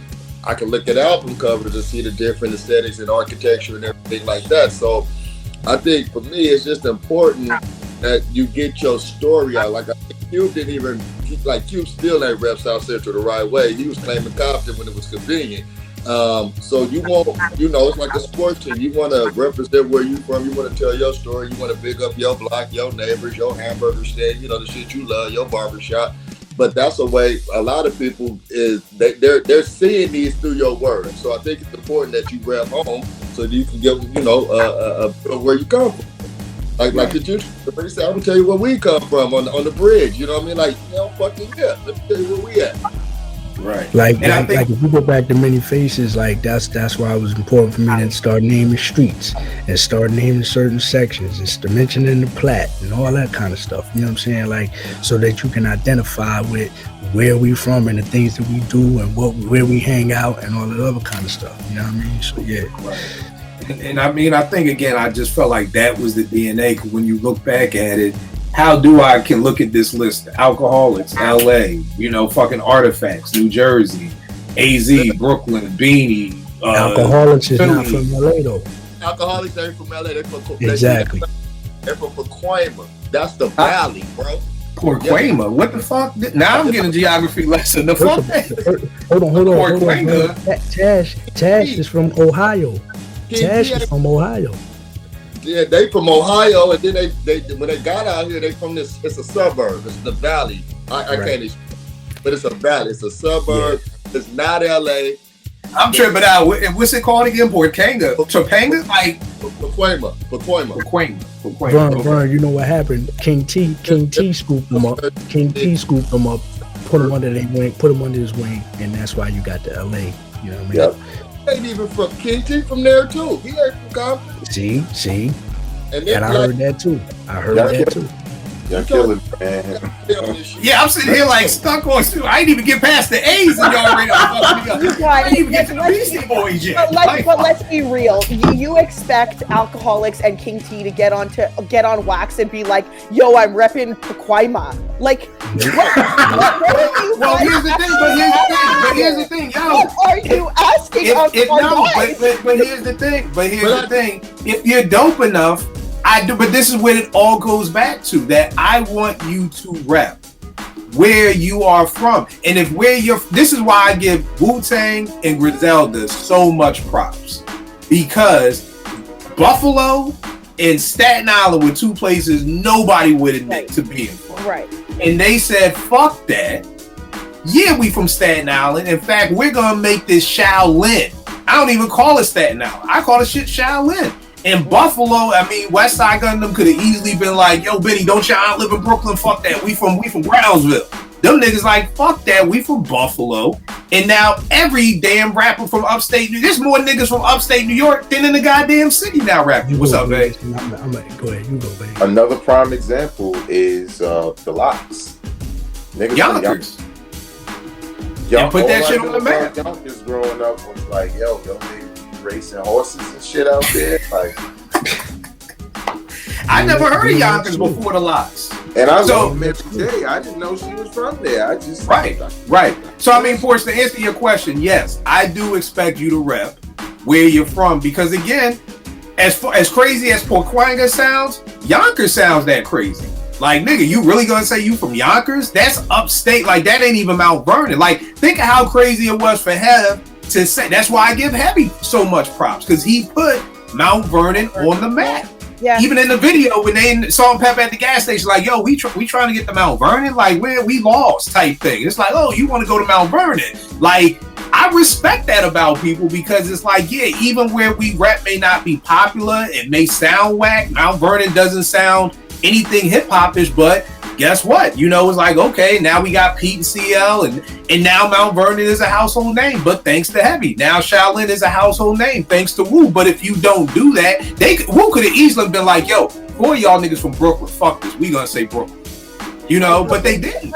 But also, like, the only thing I can kind of think of is with New York, it's a little different for me, like as a fan kind of, you know, from Canada.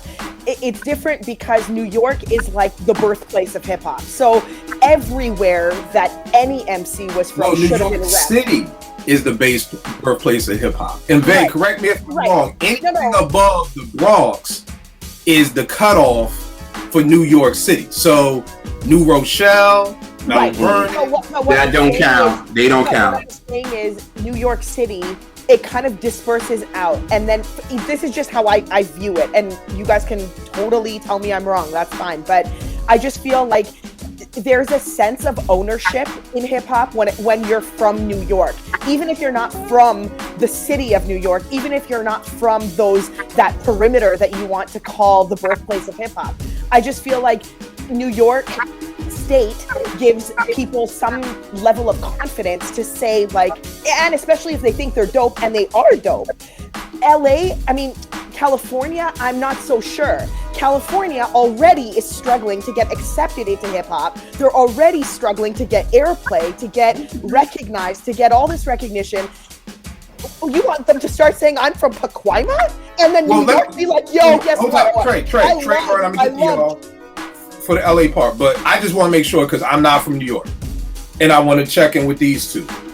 I always believe the cutoff is the Bronx and Long Island. So when people talked about, when we did the show on who's the best MCs out of the boroughs, it was Harlem, Bronx, Queens, Brooklyn, and Long Island. It was that was it. That was it. Then Grap said, well, can we add? Grap said, can we add on New Rochelle and Mount Vernon? Yeah. You know, and then it was like, can we add on Staten Island? But prior to that, if you weren't from those 5 places, like, it was a wrap. Nobody was saying, yo, I'm from Staten Island. Nobody was saying. So to me, I see what you're saying in the LA people, but Vay, is that how a New Yorker looks at it? Like Vay just said, when you was with the dude at Morgan, and he's like, I'm from, where was he from? He just said New York. He was from Babylon. Like, which is, and it's like, nigga, that ain't New York. Like, it's New York State, but right, because hip hop was born in the city and it was the heartbeat of the city, especially in those early years. Even though there probably were people from Buffalo and Yonkers up in the same parties, but it was so heavy in the boroughs, and a lot of rappers kind of went ahead and just said, "This is what it is: 5 boroughs or nothing." So it kind of trained us all to think like, wow. Yes, and at the beginning, I agree that it was like that. But as hip hop evolved and as dope MCs started coming out from different areas, then it gave people like Benny, come on, Griselda. Griselda back in like 90 isn't going to come out and say I'm from Buffalo. No, but Porsche, here's the thing. But Griselda just started popping in 2014. I know. We're that's talking what I'm about saying. hip hop from 1984. Right. In It seems like it has 1985, evolved. That's you What I'm saying is, as it evolves, yeah. we start hearing more cities, more little towns, more. that somebody has to have the balls to say, "Boom, I'm from Buffalo." And if we do this, Alcoholics would have never. But I'm just trying to defend the alcoholics. no, man, yeah, because- but what I'm just saying is, without here's the thing: if you don't take the stand and put your balls on the table and say, "This is where I'm from. I don't give a fuck." Guess what? Do you know how many new MCs are all from upstate New York? All these people that people cap for every day on the timeline. Shane the War, upstate, 38 Special, upstate, Stove God, Syracuse. You could And not you have said you were from Yo, Syracuse in We talk 1995. about that all the time. You're like, how come in the last 2 years every single MC is out of upstate? Right. But okay. Yeah. Real Burn. quick, Yeah. I agree with Portia with the licks, and I would bet my whole career that the label made them say LA. It probably wasn't even their choice, and that's what we That's now- exactly, A yeah. lot of shit was label driven. Oh, you Yeah, from Trey LA? said that. You're from LA, because that's where the market is and that's where the money is. And so some of these MCs earlier, and earlier we didn't have the freedoms that they have now, so a lot of them were just slaves to that paperwork, and they had to do what was told to them. You remember niggas used to make niggas make radio songs when they didn't want to, so I'm pretty sure they made niggas claim area codes that weren't there because that was the bigger demographic was. No. What you gonna say, Trey? Now I was gonna say, number one, Long Island is not a borough. You know what I'm saying? Staten Island's the borough. That You know what part. I mean? That I think we need to make a distinction about that. JR, that part. What you this nigga ad-lib. That part. I hate when people say that Long Island is a borough because it's not like at all. Like, no. And But then, it's to Kill's point, right? Well, Rakim, it's like, okay, shit, that's a borough. Rakim from there. Right. Yeah, the thing is that everybody on this show has gotten a pass somehow. Everybody's gotten a hall pass. Okay, Prodigy so dope funky, give them a hall pass. Gangstar so dope, everybody gets a hall pass. You know, so Rakim being from Long Island definitely helped to give them. And because of all the music that was coming out, EPMD, Rakim, De La Soul, Public Enemy, like yo, them four groups alone, nigga, you get the pass. We say, Troy? And then also, I gotta push back on Portia a little bit when she said, you know, you would still get some type of love if you said, even if you was from New York State. Nah, not back in the day. They just like you just mentioned, Griselda really bust the door open for all of New York. You talking about upstate finally, and this is what 40 years later from the inception of the culture. Like New York State got no love. Trey, what I meant was as hip hop was evolving, not back in '88. Everyone's gonna come out and be like, "I'm from Syracuse," and expect to be. Not even in the '90s. Not even in the early 2000s. Yeah, like that's what we're saying. It's within the last 6 years. Yeah, which is fine because we're still in an evolution of hip hop. We're still Right, but that's 44 years that you couldn't do it. though. That's 44. And you know what? It's going to be another to 44 years that someone's not going to be able to say, "I'm from Pacoima, California." Well, see, here's the thing. Here's the thing. It'll be another 50 years. Like that. You can do it. But here's the thing. You can do it now. But here's the thing, and we want to, and this is where we're going to see with the yearly shows that we do, where that changed from. Because there was a time that if you weren't from New York, New Jersey, Philly, or LA, you really couldn't say anything. Now nobody cares. Nobody cares that Jay Electronica is from New Orleans. When I first heard Jay, I was shocked to find out he was from New Orleans because he didn't rhyme like the other New Orleans MCs that I was used to hearing. You know what I mean? I don't know anybody who could sit here and say they heard, well, because he says, you know, New Orleans. But if you just heard Exhibit C, I don't think anybody's gonna be like, oh yeah, that's a New Orleans rapper. You know what I'm saying? But I'm just sitting here looking at these CDs like this is crazy because I can run this list of all these CDs of all these groups of where every single person is from. Kill got 2 CDs in, and it like was. Yeah, won't say I didn't know about Pacoima. I didn't know. I never even heard of it. In the show. I only got in, but I mean, we got Kane is Brooklyn, Pun is the Bronx, Black Star is Brooklyn, Criminal Mind, BDP. I mean, it's amazing. All right, tell me this, y'all. Next up, we got Q. Let's talk about Q, because Trey told me this. Vern can come back and kind of speak on this. I had no idea Q was not from Compton because the nigga sets off the whole goddamn song coming straight out of Compton. You know what I mean? So it's like, fuck, like, really? But,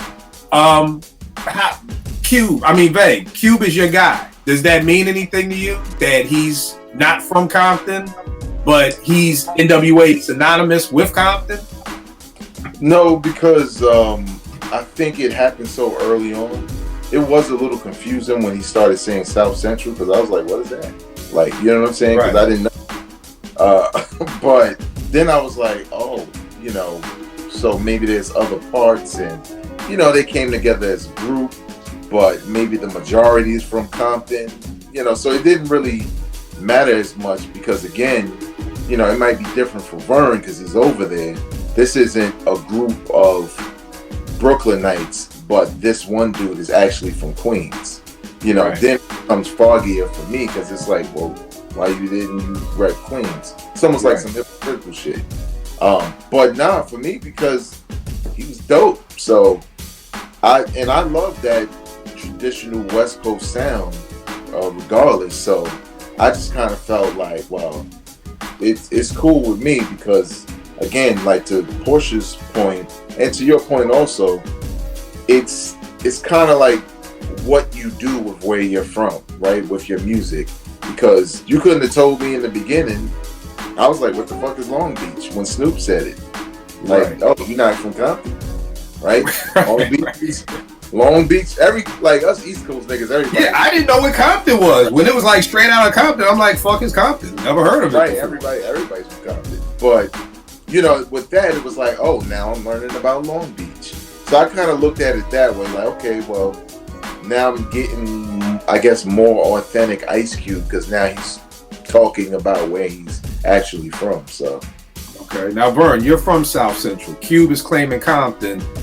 How are you feeling? In the beginning, before we all knew, it wasn't a big deal. But then, I don't know if y'all remember Steady Mobbin when he was like, then I busted right on Ruth Ellen. What's up, Lo? Ruth Ellen is in South Central. That's when I was like, wait a minute. Then I found out, you know, that's like right off of like Normandy and Imperial, and I know where that is. That's almost Inglewood, actually. So I'm like, okay. So I started doing my homework, and it came to find out when he fell out, that's the first thing. They was like, this nigga ain't even from over here, right? So I was like, okay. But see, Q got a reputation of being like a crew jumper anyway. You remember with the West Side Connection. West Side Connection. He was with the Gorillas in the Mist, and he was all fucking pro-black. He was with the Nation of Islam for a minute. So Cube goes where he's protected. Everybody knows Cube is all rap. None of that. He's not a physical person at all. So I was shocked that he was even able to claim. Because I would say Compton is our Brooklyn or our Queens. Like them niggas are very particular. You know what I mean? So I was always. So who was from Compton? Who was from Compton? Easy from Compton, Dre from Compton, Ren from Compton, okay. Yellow from Compton, Sir Jinx and Ice Cube and them niggas is on from Ruth Ellen. They're over there in South Central by Northwest College in Los Angeles, California. It's a junior college. It's a church chicken right on the corner. I know exactly where from. And, Burn, like the post office is right there. If you go by at 3:30, you know, like. Where we at, like you always have to be conscious where you was at. And as a kid, you have to catch buses through all this shit. So you needed to know, you know, sometimes right.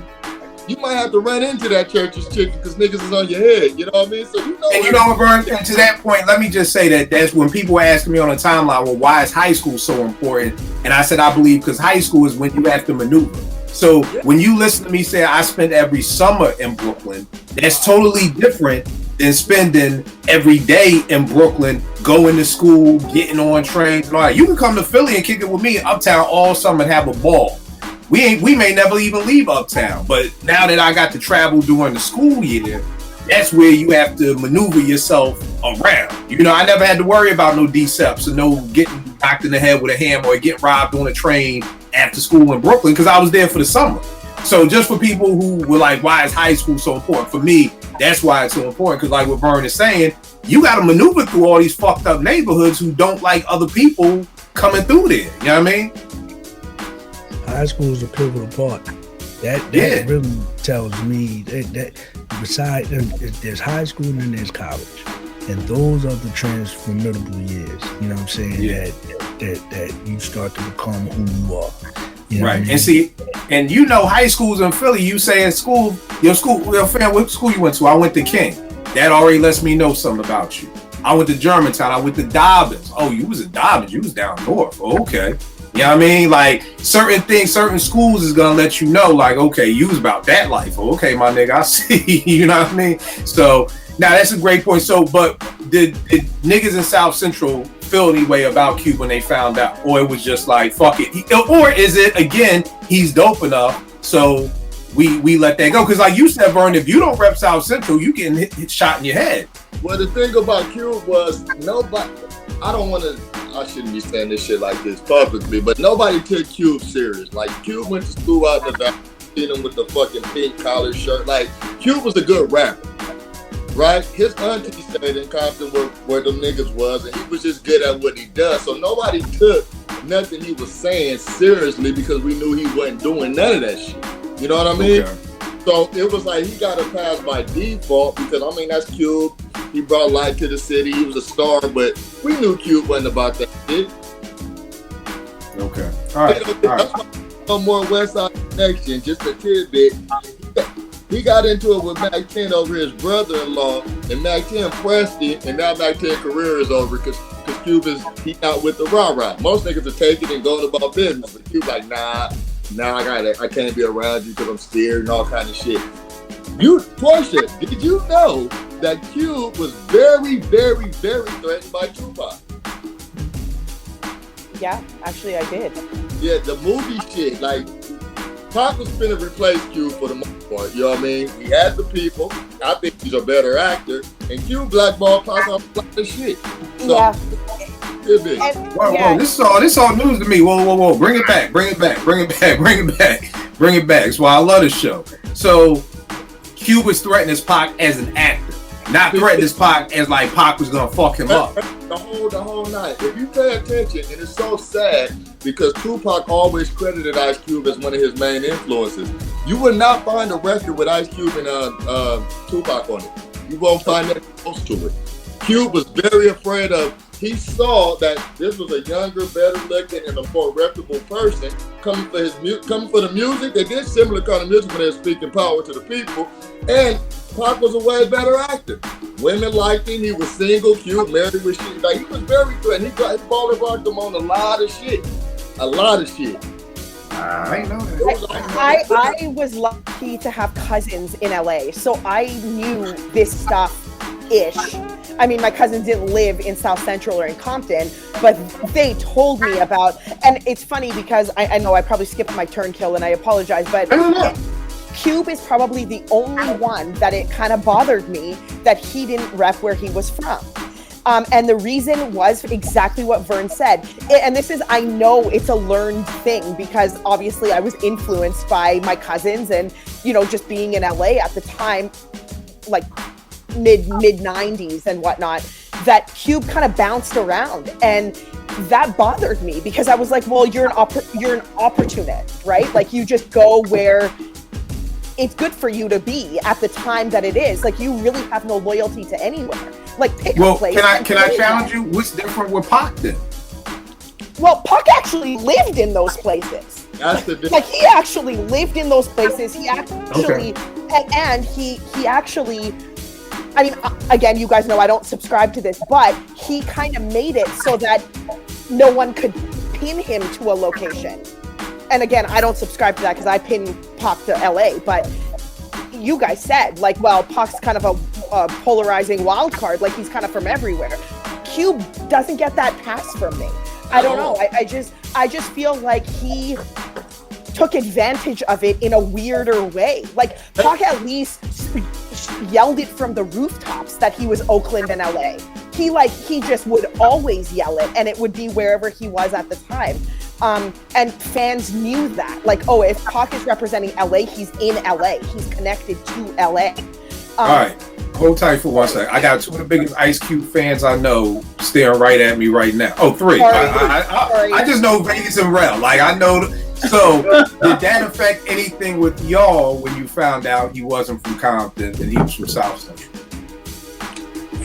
For me, no, because I mean, how long did he go repping Compton? What, the first NWA guy? Okay. Yeah, that to me, his first solo. That's what's that? 91. Yeah, America's Most is like 90. 92. 90. America's Most is 92. That's probably too late. America's Most is 90. That's No, 90, 90. 90. Sorry, 90. My bad. Yeah, so for me, it didn't really affect me as much because just the simple fact that, you know, I like the rap. Like, I like that. I'm like that with most rappers, right? If I like your music, I don't care if Rick Ross was a damn cop. I don't give a shit. I don't have nothing to hide. This nigga ain't coming to arrest me. Just keep making that luxury ass music that I keep making a Maybach music. Just keep making a Maybach music. Right. Just keep making a Maybach music and I'm good. All right, Vera, what about you? Oh, my fault, Vern. What you got? Real quick, another thing I think Q got away with it because a lot of people on the outside wouldn't even know how to differentiate South Central from Compton. See, that's the thing.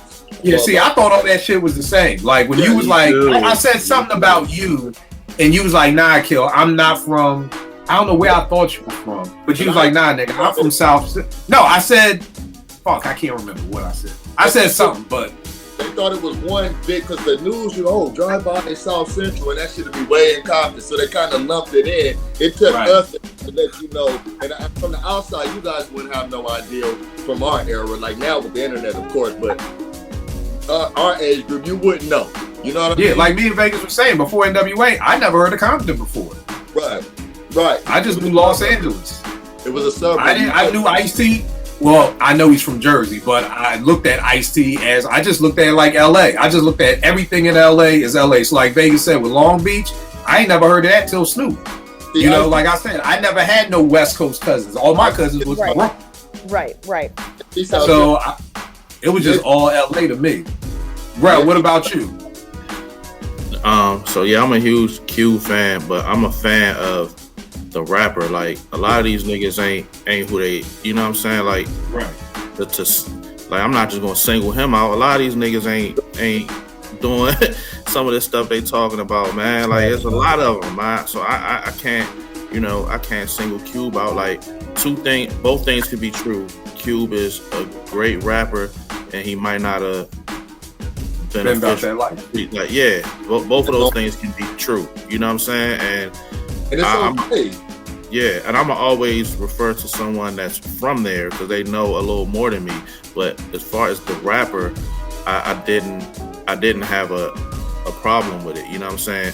The Tupac thing, the only issues I really had with Tupac is because I got caught up in that East Coast, West Coast shit. Yeah, the beef. And I just was like, damn, like, you kind of like was like low key from these places, and you were like, shit. You know what I mean? I don't know.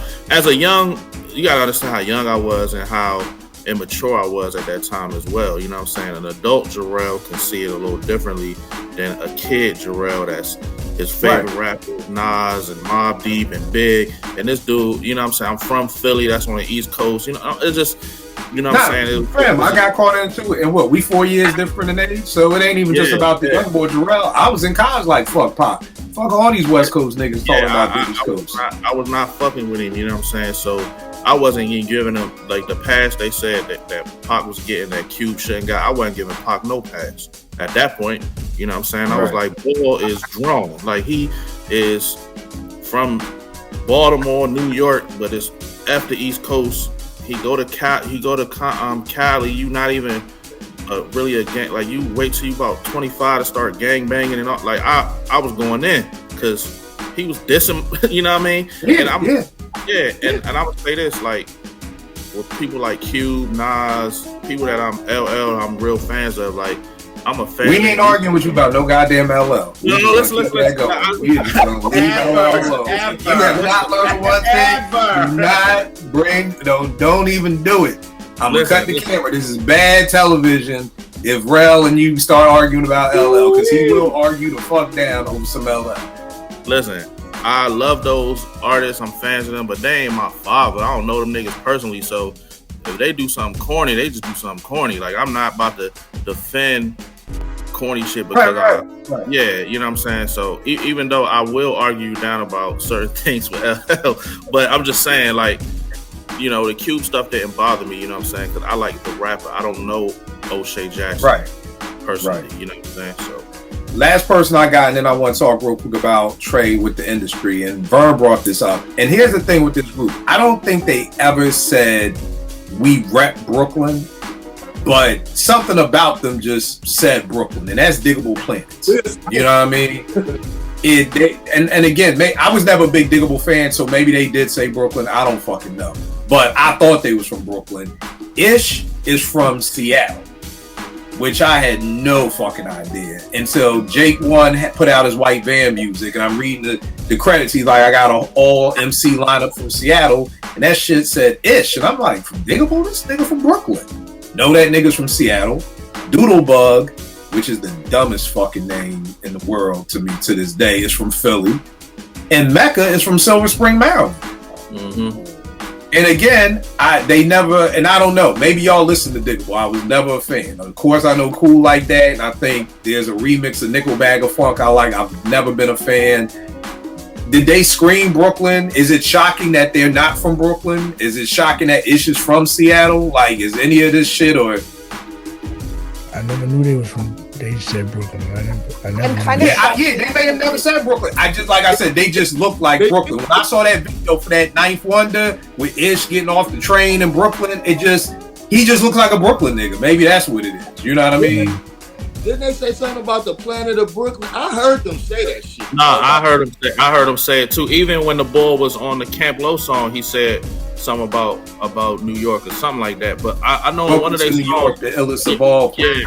But I know in one of their songs I heard them say Brooklyn. I can't remember what song it was, but I heard them say it. Yeah, I remember that.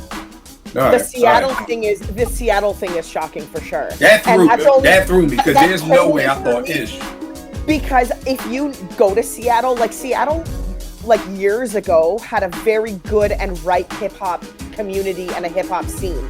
But with that said, I still wouldn't have put somebody from Diggable on there. No, from there. No, there's no way. Like, I spend a lot of time in Seattle. I mean, by the way these MCs are, I could probably claim Seattle because I spend that much time there, for real. It's 2 hours away from Vancouver. Well, three hours driving. So we're always in Seattle, and that threw me for sure. All right. So Trey, why don't you touch on real quick about the industry? You know, you were part of it. As far as, and even what Vern was saying, or someone has said that it was probably the industry and the label that made the Alcoholics say LA. Touch a little bit on that for me, Trey, and how much of a part that plays too. Well, I mean, it's all about perception. It's all about imagery. It's all about selling records. You know what I'm saying? It's all about a street persona, at least, coming up. And even now, to a certain, even now, actually. But the industry felt like they couldn't sell you as a rapper if you weren't from a certain place or a certain area, a certain neighborhood, you know what I'm saying, and did certain things. I'll take myself as an example. They never told me this, but I remember my mother chewed me out about this, and I never did it again. I'm on the air in Philly, and I'm talking, and I say something to the effect of, I went to college and all that, I went to Howard, but, college ain't for everybody, you know what I'm saying, or something to that extent. Man, I got off the air, my mother said, don't you ever say nothing like that again. And the reason why I felt like I had to say that is because of a certain image that I'm trying to portray, you know what I'm saying? So that speaks to, again, when you start talking about where you from, the neighborhoods and all this other stuff, going back to the whole Prodigy thing. You know what I mean? He grew up in a good home. He was educated, you know what I'm saying? He was cultured and things like that, but he felt like he had to portray the streets because the industry dictated this. So when you hear people say they're from this place and that place and the other place, a lot of it has to do with marketing, promoting, things of that nature, because the industry feels like that they can sell more records if you portray a certain image. And you know the hard part too, Trey, is that even though we have Bandcamp and all the indie stuff that you can do, it's so funny because people still follow that way of thought. You know, and for years it was the industry. It's the industry's fault. It's the industry's fault. Today, I spend a lot of time on Twitter, and it's like this drumless hip hop phase. You know what I mean? And it's kind of just like 5 years ago, I couldn't get an MC to just rhyme over no drums. You know, I had an MC. I'll say this off air. I've had MCs tell me, "Yo, can you take the drums out of the songs now?" So, and see, before people would have blamed the industry for that. Oh, the industry. But here's the bad part about it. Half these fucking MCs are just as fucking bad as the industry. Because guess what? The industry wanted to sell records. Guess what? You as an independent MC want to sell records. So let me sound like I'm from Buffalo. Oh, everybody wants that Rock Marcy sound. Let me do that. So that's the just crazy part about it. Is just for years, it's like independent. I don't want to be told what to do. And now you're independent and you're still fucking chasing after other fads. But because it still follow the leader. No, there are very few people that are going to step outside and create something new. Most people are going to follow whatever the mold is or whatever the thing is for that time. You right, but the thing is that who's going to set a trend. Most but the people thing is that back in the day, it was I'm going to blame the label. Oh, now it's you, nigga. Like you are the label, and you're still because you still follow the trends, right? Because it's still about monetizing. You know what I'm saying? And you feel like if you do something that is already if you do something other than what's already maybe proven, then you can't monetize off of it. You know what I'm saying? Right. And that's where the BS comes from. But that's crazy to me, man. It's crazy to me. But all right, y'all, dope show. So I'm sorry. One last question for the group. And it relates to this topic. But one thing that I came across and probably others too, that's really been confusing to me is like when I heard Lil Uzi Vert was from Philly, I was like, what? You know? Yeah, me too. When I heard certain rappers were from like, oh, he's from Brooklyn. I'm like, what? Yo, I thought Mano was from down south. When Mano first started popping, I knew that nigga was from Atlanta. So when they was like, he's from Brooklyn, I was like, Mano? Wow, I wouldn't even thought. Yeah. I think these young boys, these kids, they different, man. Like if you go home, when I go home to Philly, like some of these young boys is like they different, man. You know what I'm saying? 'Cause I was surprised about Uzi too. You know what I mean? But yeah, man. You know what I think it is too? All of this is this drill shit. So. Yeah. A big piece of it is that maybe, and I don't know if this is for the first time ever, all that drill shit sounds the same. So it's making everybody sound the same, whether you from Florida, whether you from New York, whether you from Philly. It seems like it's all this, everybody has the same type beats, the same type tempo, the same type flow. So everything is the same. So you could be, I can't tell you from Chicago, Atlanta, Philly, New York, LA, it's just like the lines to me now with these young boys are blurred more than anything else. What's up, Vern? It's the internet, man. The internet made the world real small. So niggas like that. That's a fact, Vern. That's a fact. The hometown pride and the things that we held so sacred are so openly available to everybody. Yeah. I mean, map. So there's no. You know, and I don't knock the youth. Like they gonna take the music where they gonna take it, like we did. But there's not a lot of hometown pride. Because like you said, I've been asking my daughter, like, okay, is this UK drill? Is this? I don't know what the fuck I'm listening to.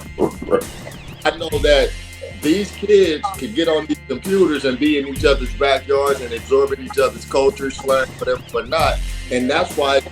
It's almost like rudderless because you can't listen to none of these artists like, oh, he's from here. Because it's just such a vast pool now, just the sound, auto-tune, they formulas and how they do shit.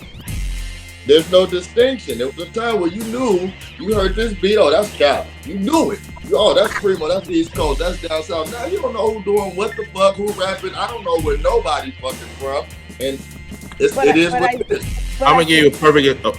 Go ahead, Ralph. Sorry, no, go ahead. I'm gonna give you a perfect example. My little brother had went to school in Alabama, right? So he came home one year, and I was like, "Well, what you listening to?" And he was like, "I listen to Raider Clan." And I was like, "Well, what is that?" So he started showing me what it was, and it was Denzel. I don't know if you heard of Denzel Curry. It was this guy named Space Ghost Perp. They're from Florida, right? Their whole style, I had never heard of them, got taken by when A$AP Rocky and them came out. Like, they even beefed about it. Like, when you hear A$AP Rocky and all them, when I heard that, he was like, this is where they got it from. When I heard it, it was like, it was crazy that they took this whole style and like incorporated. And to be honest, Raider Clan kind of got their style from like 3-6 Mafia and stuff like that. You know what I'm saying? So it was all like, it just, like Bird said, like the internet is just like people just take it, you know what I mean? You can just see this, take it, mimic it, boom, this is, you know what I'm saying? And it was just crazy because I had never heard of this group. This is before Denzel Curry kind of got popular for his audience, you know what I'm saying? This was, and I was like, who was Raider Clan? He was explaining to me it was a group of MCs from Florida, from Miami, and they had a certain sound that I didn't hear, but until I heard A$AP and them, and that was the exact same sound. And they even beefed and fought, but they had like beef about it. You know what I'm saying? So it's just weird, man. Like today is just different. You know what I mean? Pete, what were you gonna say? Oh, I was gonna say, just on this topic, I feel like the younger generation has sort of learned they're very smart. They're very smart and they're very intuitive. So what happens is, and they're very stupid. This is the smartest, dumbest generation. Absolutely, the smartest, dumbest generation. I love that. Yes, that is absolutely it. But what it is they've sort of, what I think about this is that they've sort of identified what is successful in terms of monetary return.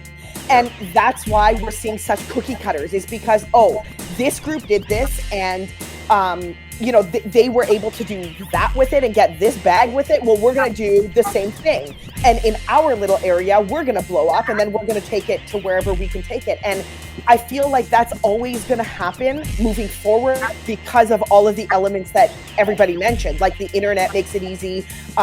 Kill, you said everybody can make a studio in their own entire laptop. They don't even need a room anymore. You can have an entire studio in your laptop. You know what I mean? And you can carry that wherever you want it to go. So they're the smartest, dumbest generation ever because... Let me explain something to y'all. Let me see if y'all can see. Let me come over here. So you see my watch, right? Yes. It has the 12, 3, 6, and the 9. One of my kids came in and it was 7:45. He said, Mr. Kill, you ain't got no 7 on your watch. You don't know what you're talking about. They can't tell fucking time. This nigga looked at my watch and said, there's no 7 on it. It ain't fucking 7:45. This is what I mean by they are the smartest generation. They can code. They can make a website. If I go to a school and I can't get into the Wi-Fi, my kids be like, Kill, move over. Boom, you in. Yeah. But you can't fucking tell time. Neither here nor there. This is the last thing I'll say about this new generation, because I had a great discussion today on the timeline. This guy was asking me, I said, if you don't know how to program drums, you're not a producer to me. You are a looper. That's what you do. You loop. If you can't program drums, you're not a producer. And this guy said, well, I believe if I put in enough effort into the song, even if it's trash, I'm a producer. So I said, let me ask you this, young brother. He's a younger cat. I said, fam, if I make a hot dog, am I a chef? And he said, yeah. If you put enough time and attention into that hot dog. Conversation over. Hold tight. And he said, because I'm going to get this right. He said, well, maybe not a hot dog, but a grilled cheese. Because maybe you use sourdough bread. And maybe you use different kind of cheeses. So I said, let me get this straight. So if I make a really good grilled cheese and put a lot of effort into it, I'm on the same level as someone who is running a 5-star restaurant or a grandmother who has cooked a feast of 19 different dishes for Thanksgiving dinner. We are the same. And he said, yes. This is the problem with this.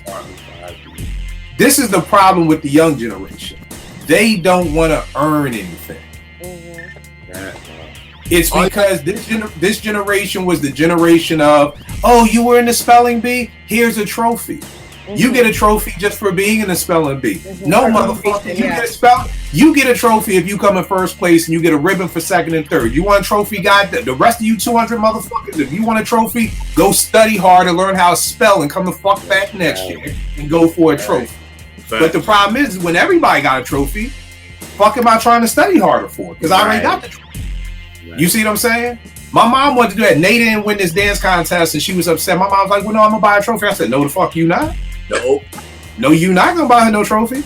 She going to work harder, and if she don't get the trophy, then guess what? She don't get a goddamn trophy.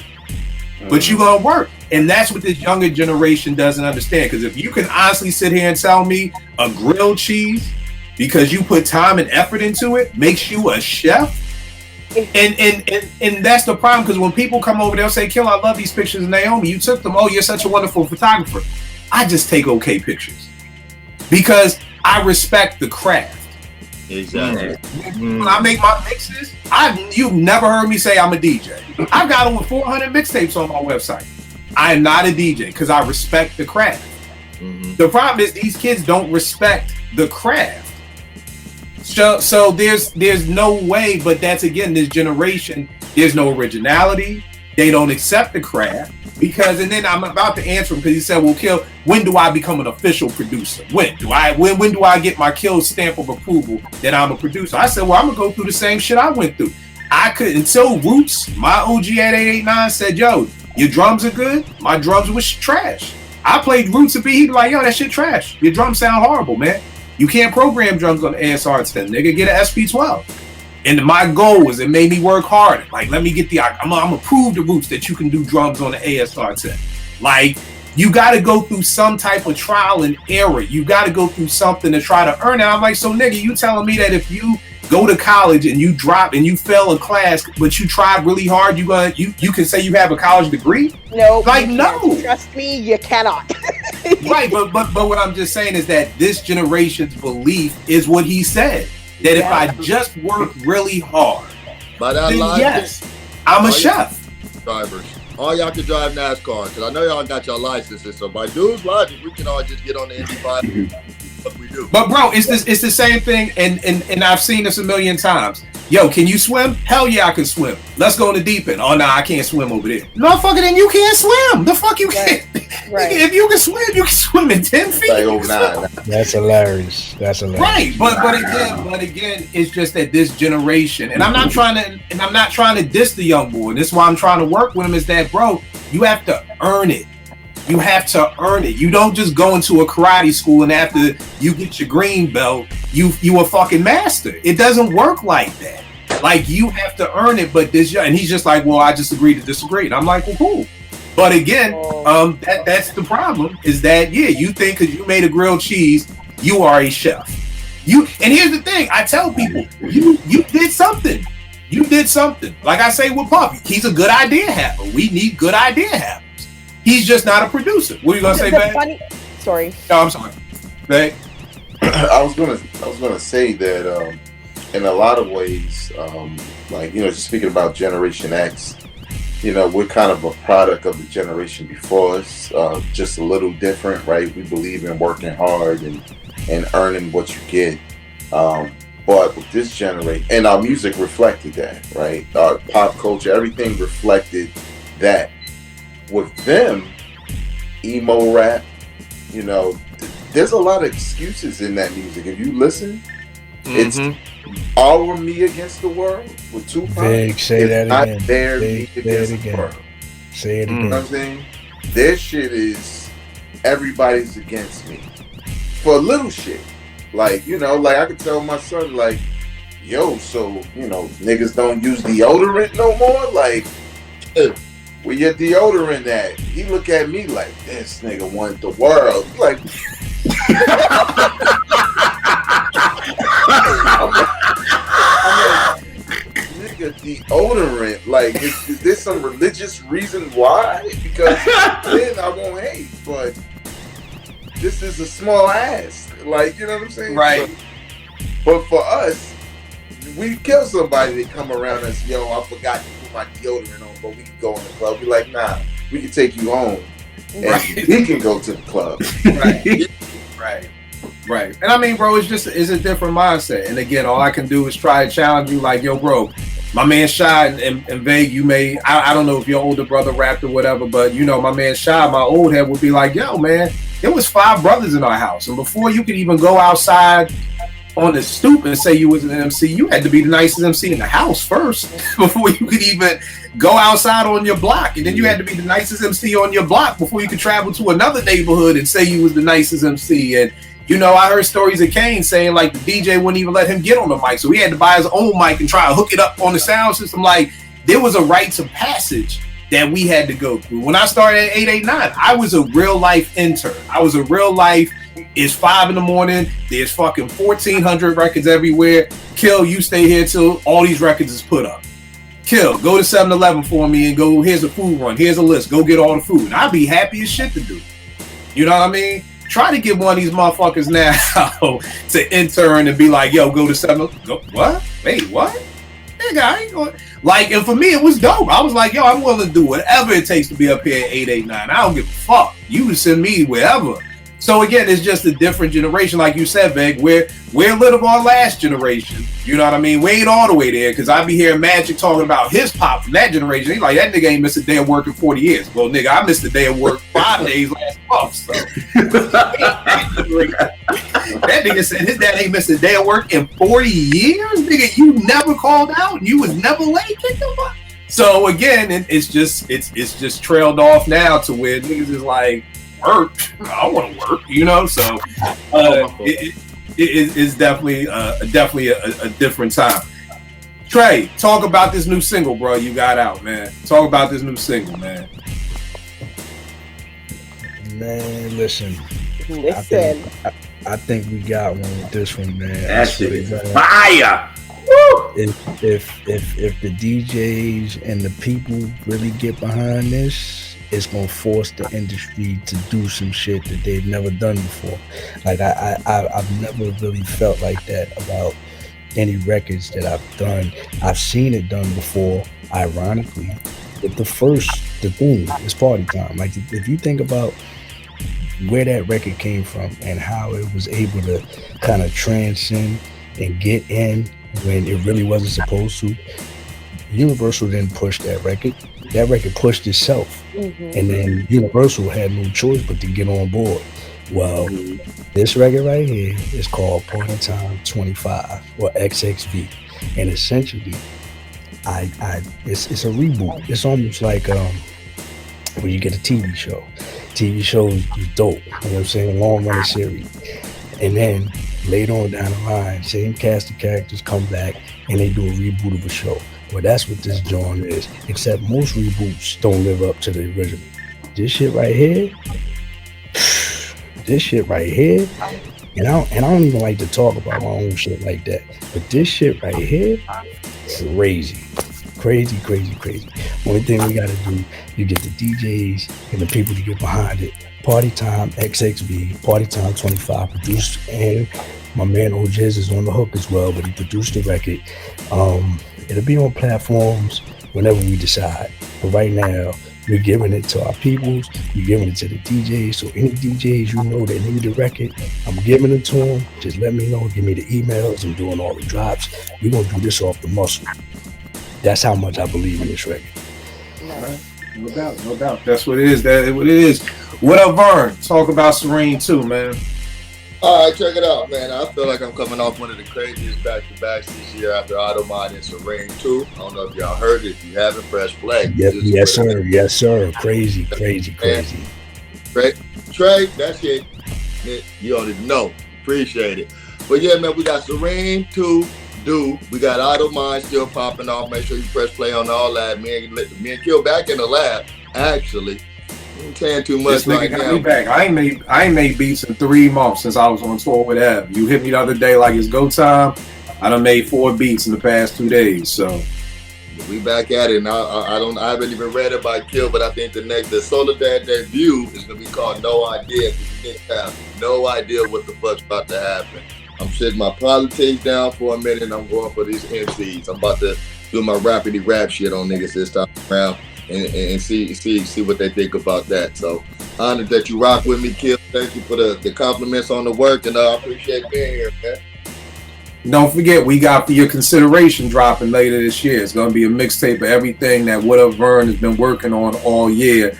Just on some old, if you know about Oscars, you know what happens is you send your film and your scripts and things like that into the Oscars, and it's under For Your Consideration. Like, yo, would you consider us being movie of the year, actor of the year, everything like that? So we got a mixtape dropping For Your Consideration, just on some old. Vern has put in some work this year, so you know he should be in your consideration for album of the year, MC of the year, stuff like that. So that's gonna probably be dropping around the top of December to kind of just coast out for the rest of the year with that.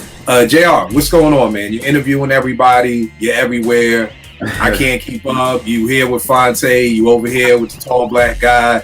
I don't know where the fuck you at. So where you been, bro? Well, yeah, we went to their concert, Zoe's concert, and Fonte and all Foreign Exchange was there, and then the day before that, that's when it was your birthday that we interviewed Nicolay. The episode came out. We talked about Mothership Connection, which was dope. Like, you got to really learn who Nicolay was, because between Nicolay and Fonte is the one that's talking a lot in interviews, and he's the one. You know what I mean? So it was like to get Nicolay to talk for like 2 hours and not talk about Foreign Exchange and somebody's love for P-Funk, which is dope. It was just a dope episode. Fonte already gave us a date, so hopefully he sticks with it. You know, because he's coming out with the Little Brother documentary, so that's what he's getting into. And yeah, we R&B reps, we still doing the thing. We got some dope interviews definitely coming up too that we recorded, which are dope with some people that y'all gonna dig. Junior's World of Soul, I'm putting out another Flashback Friday, episode 3 tomorrow. This one is a kind of a powerful one. I'm gonna talk about where I feel like there needs to be a music shift. And I kind of get down with it and talk about how we need a lot of positivity in mainstream anyway. So that's coming out tomorrow. That's coming out Friday. So, but other than that, rnbreps.com, R&B Reps on Instagram, R&B Reps on Twitter, Junior's World of Soul, Junior's World of Soul on Twitter and Instagram. All right, Porsche, what's up with you? Man, school's been kicking my butt. So that's why I've been so MIA. Well, we are very proud of you, sis. Yeah, thank you. You know, guys. I can't do it, bro. So I'm super duper proud of you. I'm living vicariously through your academic life. Thank you. But yes, Twitter Spaces is coming back, and I'm so excited. So we've got like Tuesday. So Kill will post this. It'll be Monday. It'll be tomorrow at 9:15 Eastern Standard Time, 6:15 Pacific Time, and topic's going to be dope. Join Twitter Spaces either through Kill or me or kind of anybody on Apartment 5B, because everyone sort of jumps in. But yeah. All right, Rel, what's going on, good brother? I'm just, anybody has a child in college, it's no joke. So that's what I've been dealing with, getting my daughter straight with college. But everything is good, right? No, everything is good, but okay. She got a car, she needs help with this, so I haven't even been in the lab. I've been, dealing with her. So real, that's what I got to look forward to, all that. I got to look forward to all that. Yes, okay. Yes. At least you got time. I got one going next year, so. Oh, yeah. Daddy, I need is like her opening statement. And right. Everything. So you gotta teach her. Just ask about me first. How's your day? That's why I have to teach my kids at my teen center. Kill before. What do you say? How's your day, Mr. Kill? Okay, now what the fuck you need? But yeah, right. So I just been dealing with that and working and trying to get her straight. So that's finally straight. So I'm back in the lab working. So I had to take a little hiatus to deal with, my child. Because before I MC and all that, I'm Asia's dad. So I got to take care of Asia. You know what I'm saying? So, but I'm back in the lab now, so I'm able to get some stuff done. So that's all. That's what it is. You already know. Kill889, Twitter, IG. I don't mind. Me and What Up Vern. Vegas the only guest MC on there. I think all the tracks have drums. There's only one guest MC just because I miss albums when the MC used to be the MC and used to, God forbid, rap on your own shit. You know what I mean? You weren't curating shit. You actually just rapped on your own shit. So, and then again, check out the newest episode of Apartment 5B. I had my hip hop hero Chuck D on. It was an incredible interview. Prayerfully, not the last time, because I didn't even get to ask a quarter of the questions I really wanted to really dive into with Chuck. So check that out, y'all. And it's just good seeing everybody, y'all, man. If I go back on tour, we gonna do the show on the road or something, because it's been way too long. Or again, my wonderful co-host over there, Porsche, could hold down the show's dolo. I mean, we'll see. Between school, let's see. We'll see. That's a goal. You could do it. You could do it, P. You could do it. All right, y'all. I'll check y'all next week, y'all. Take care, guys.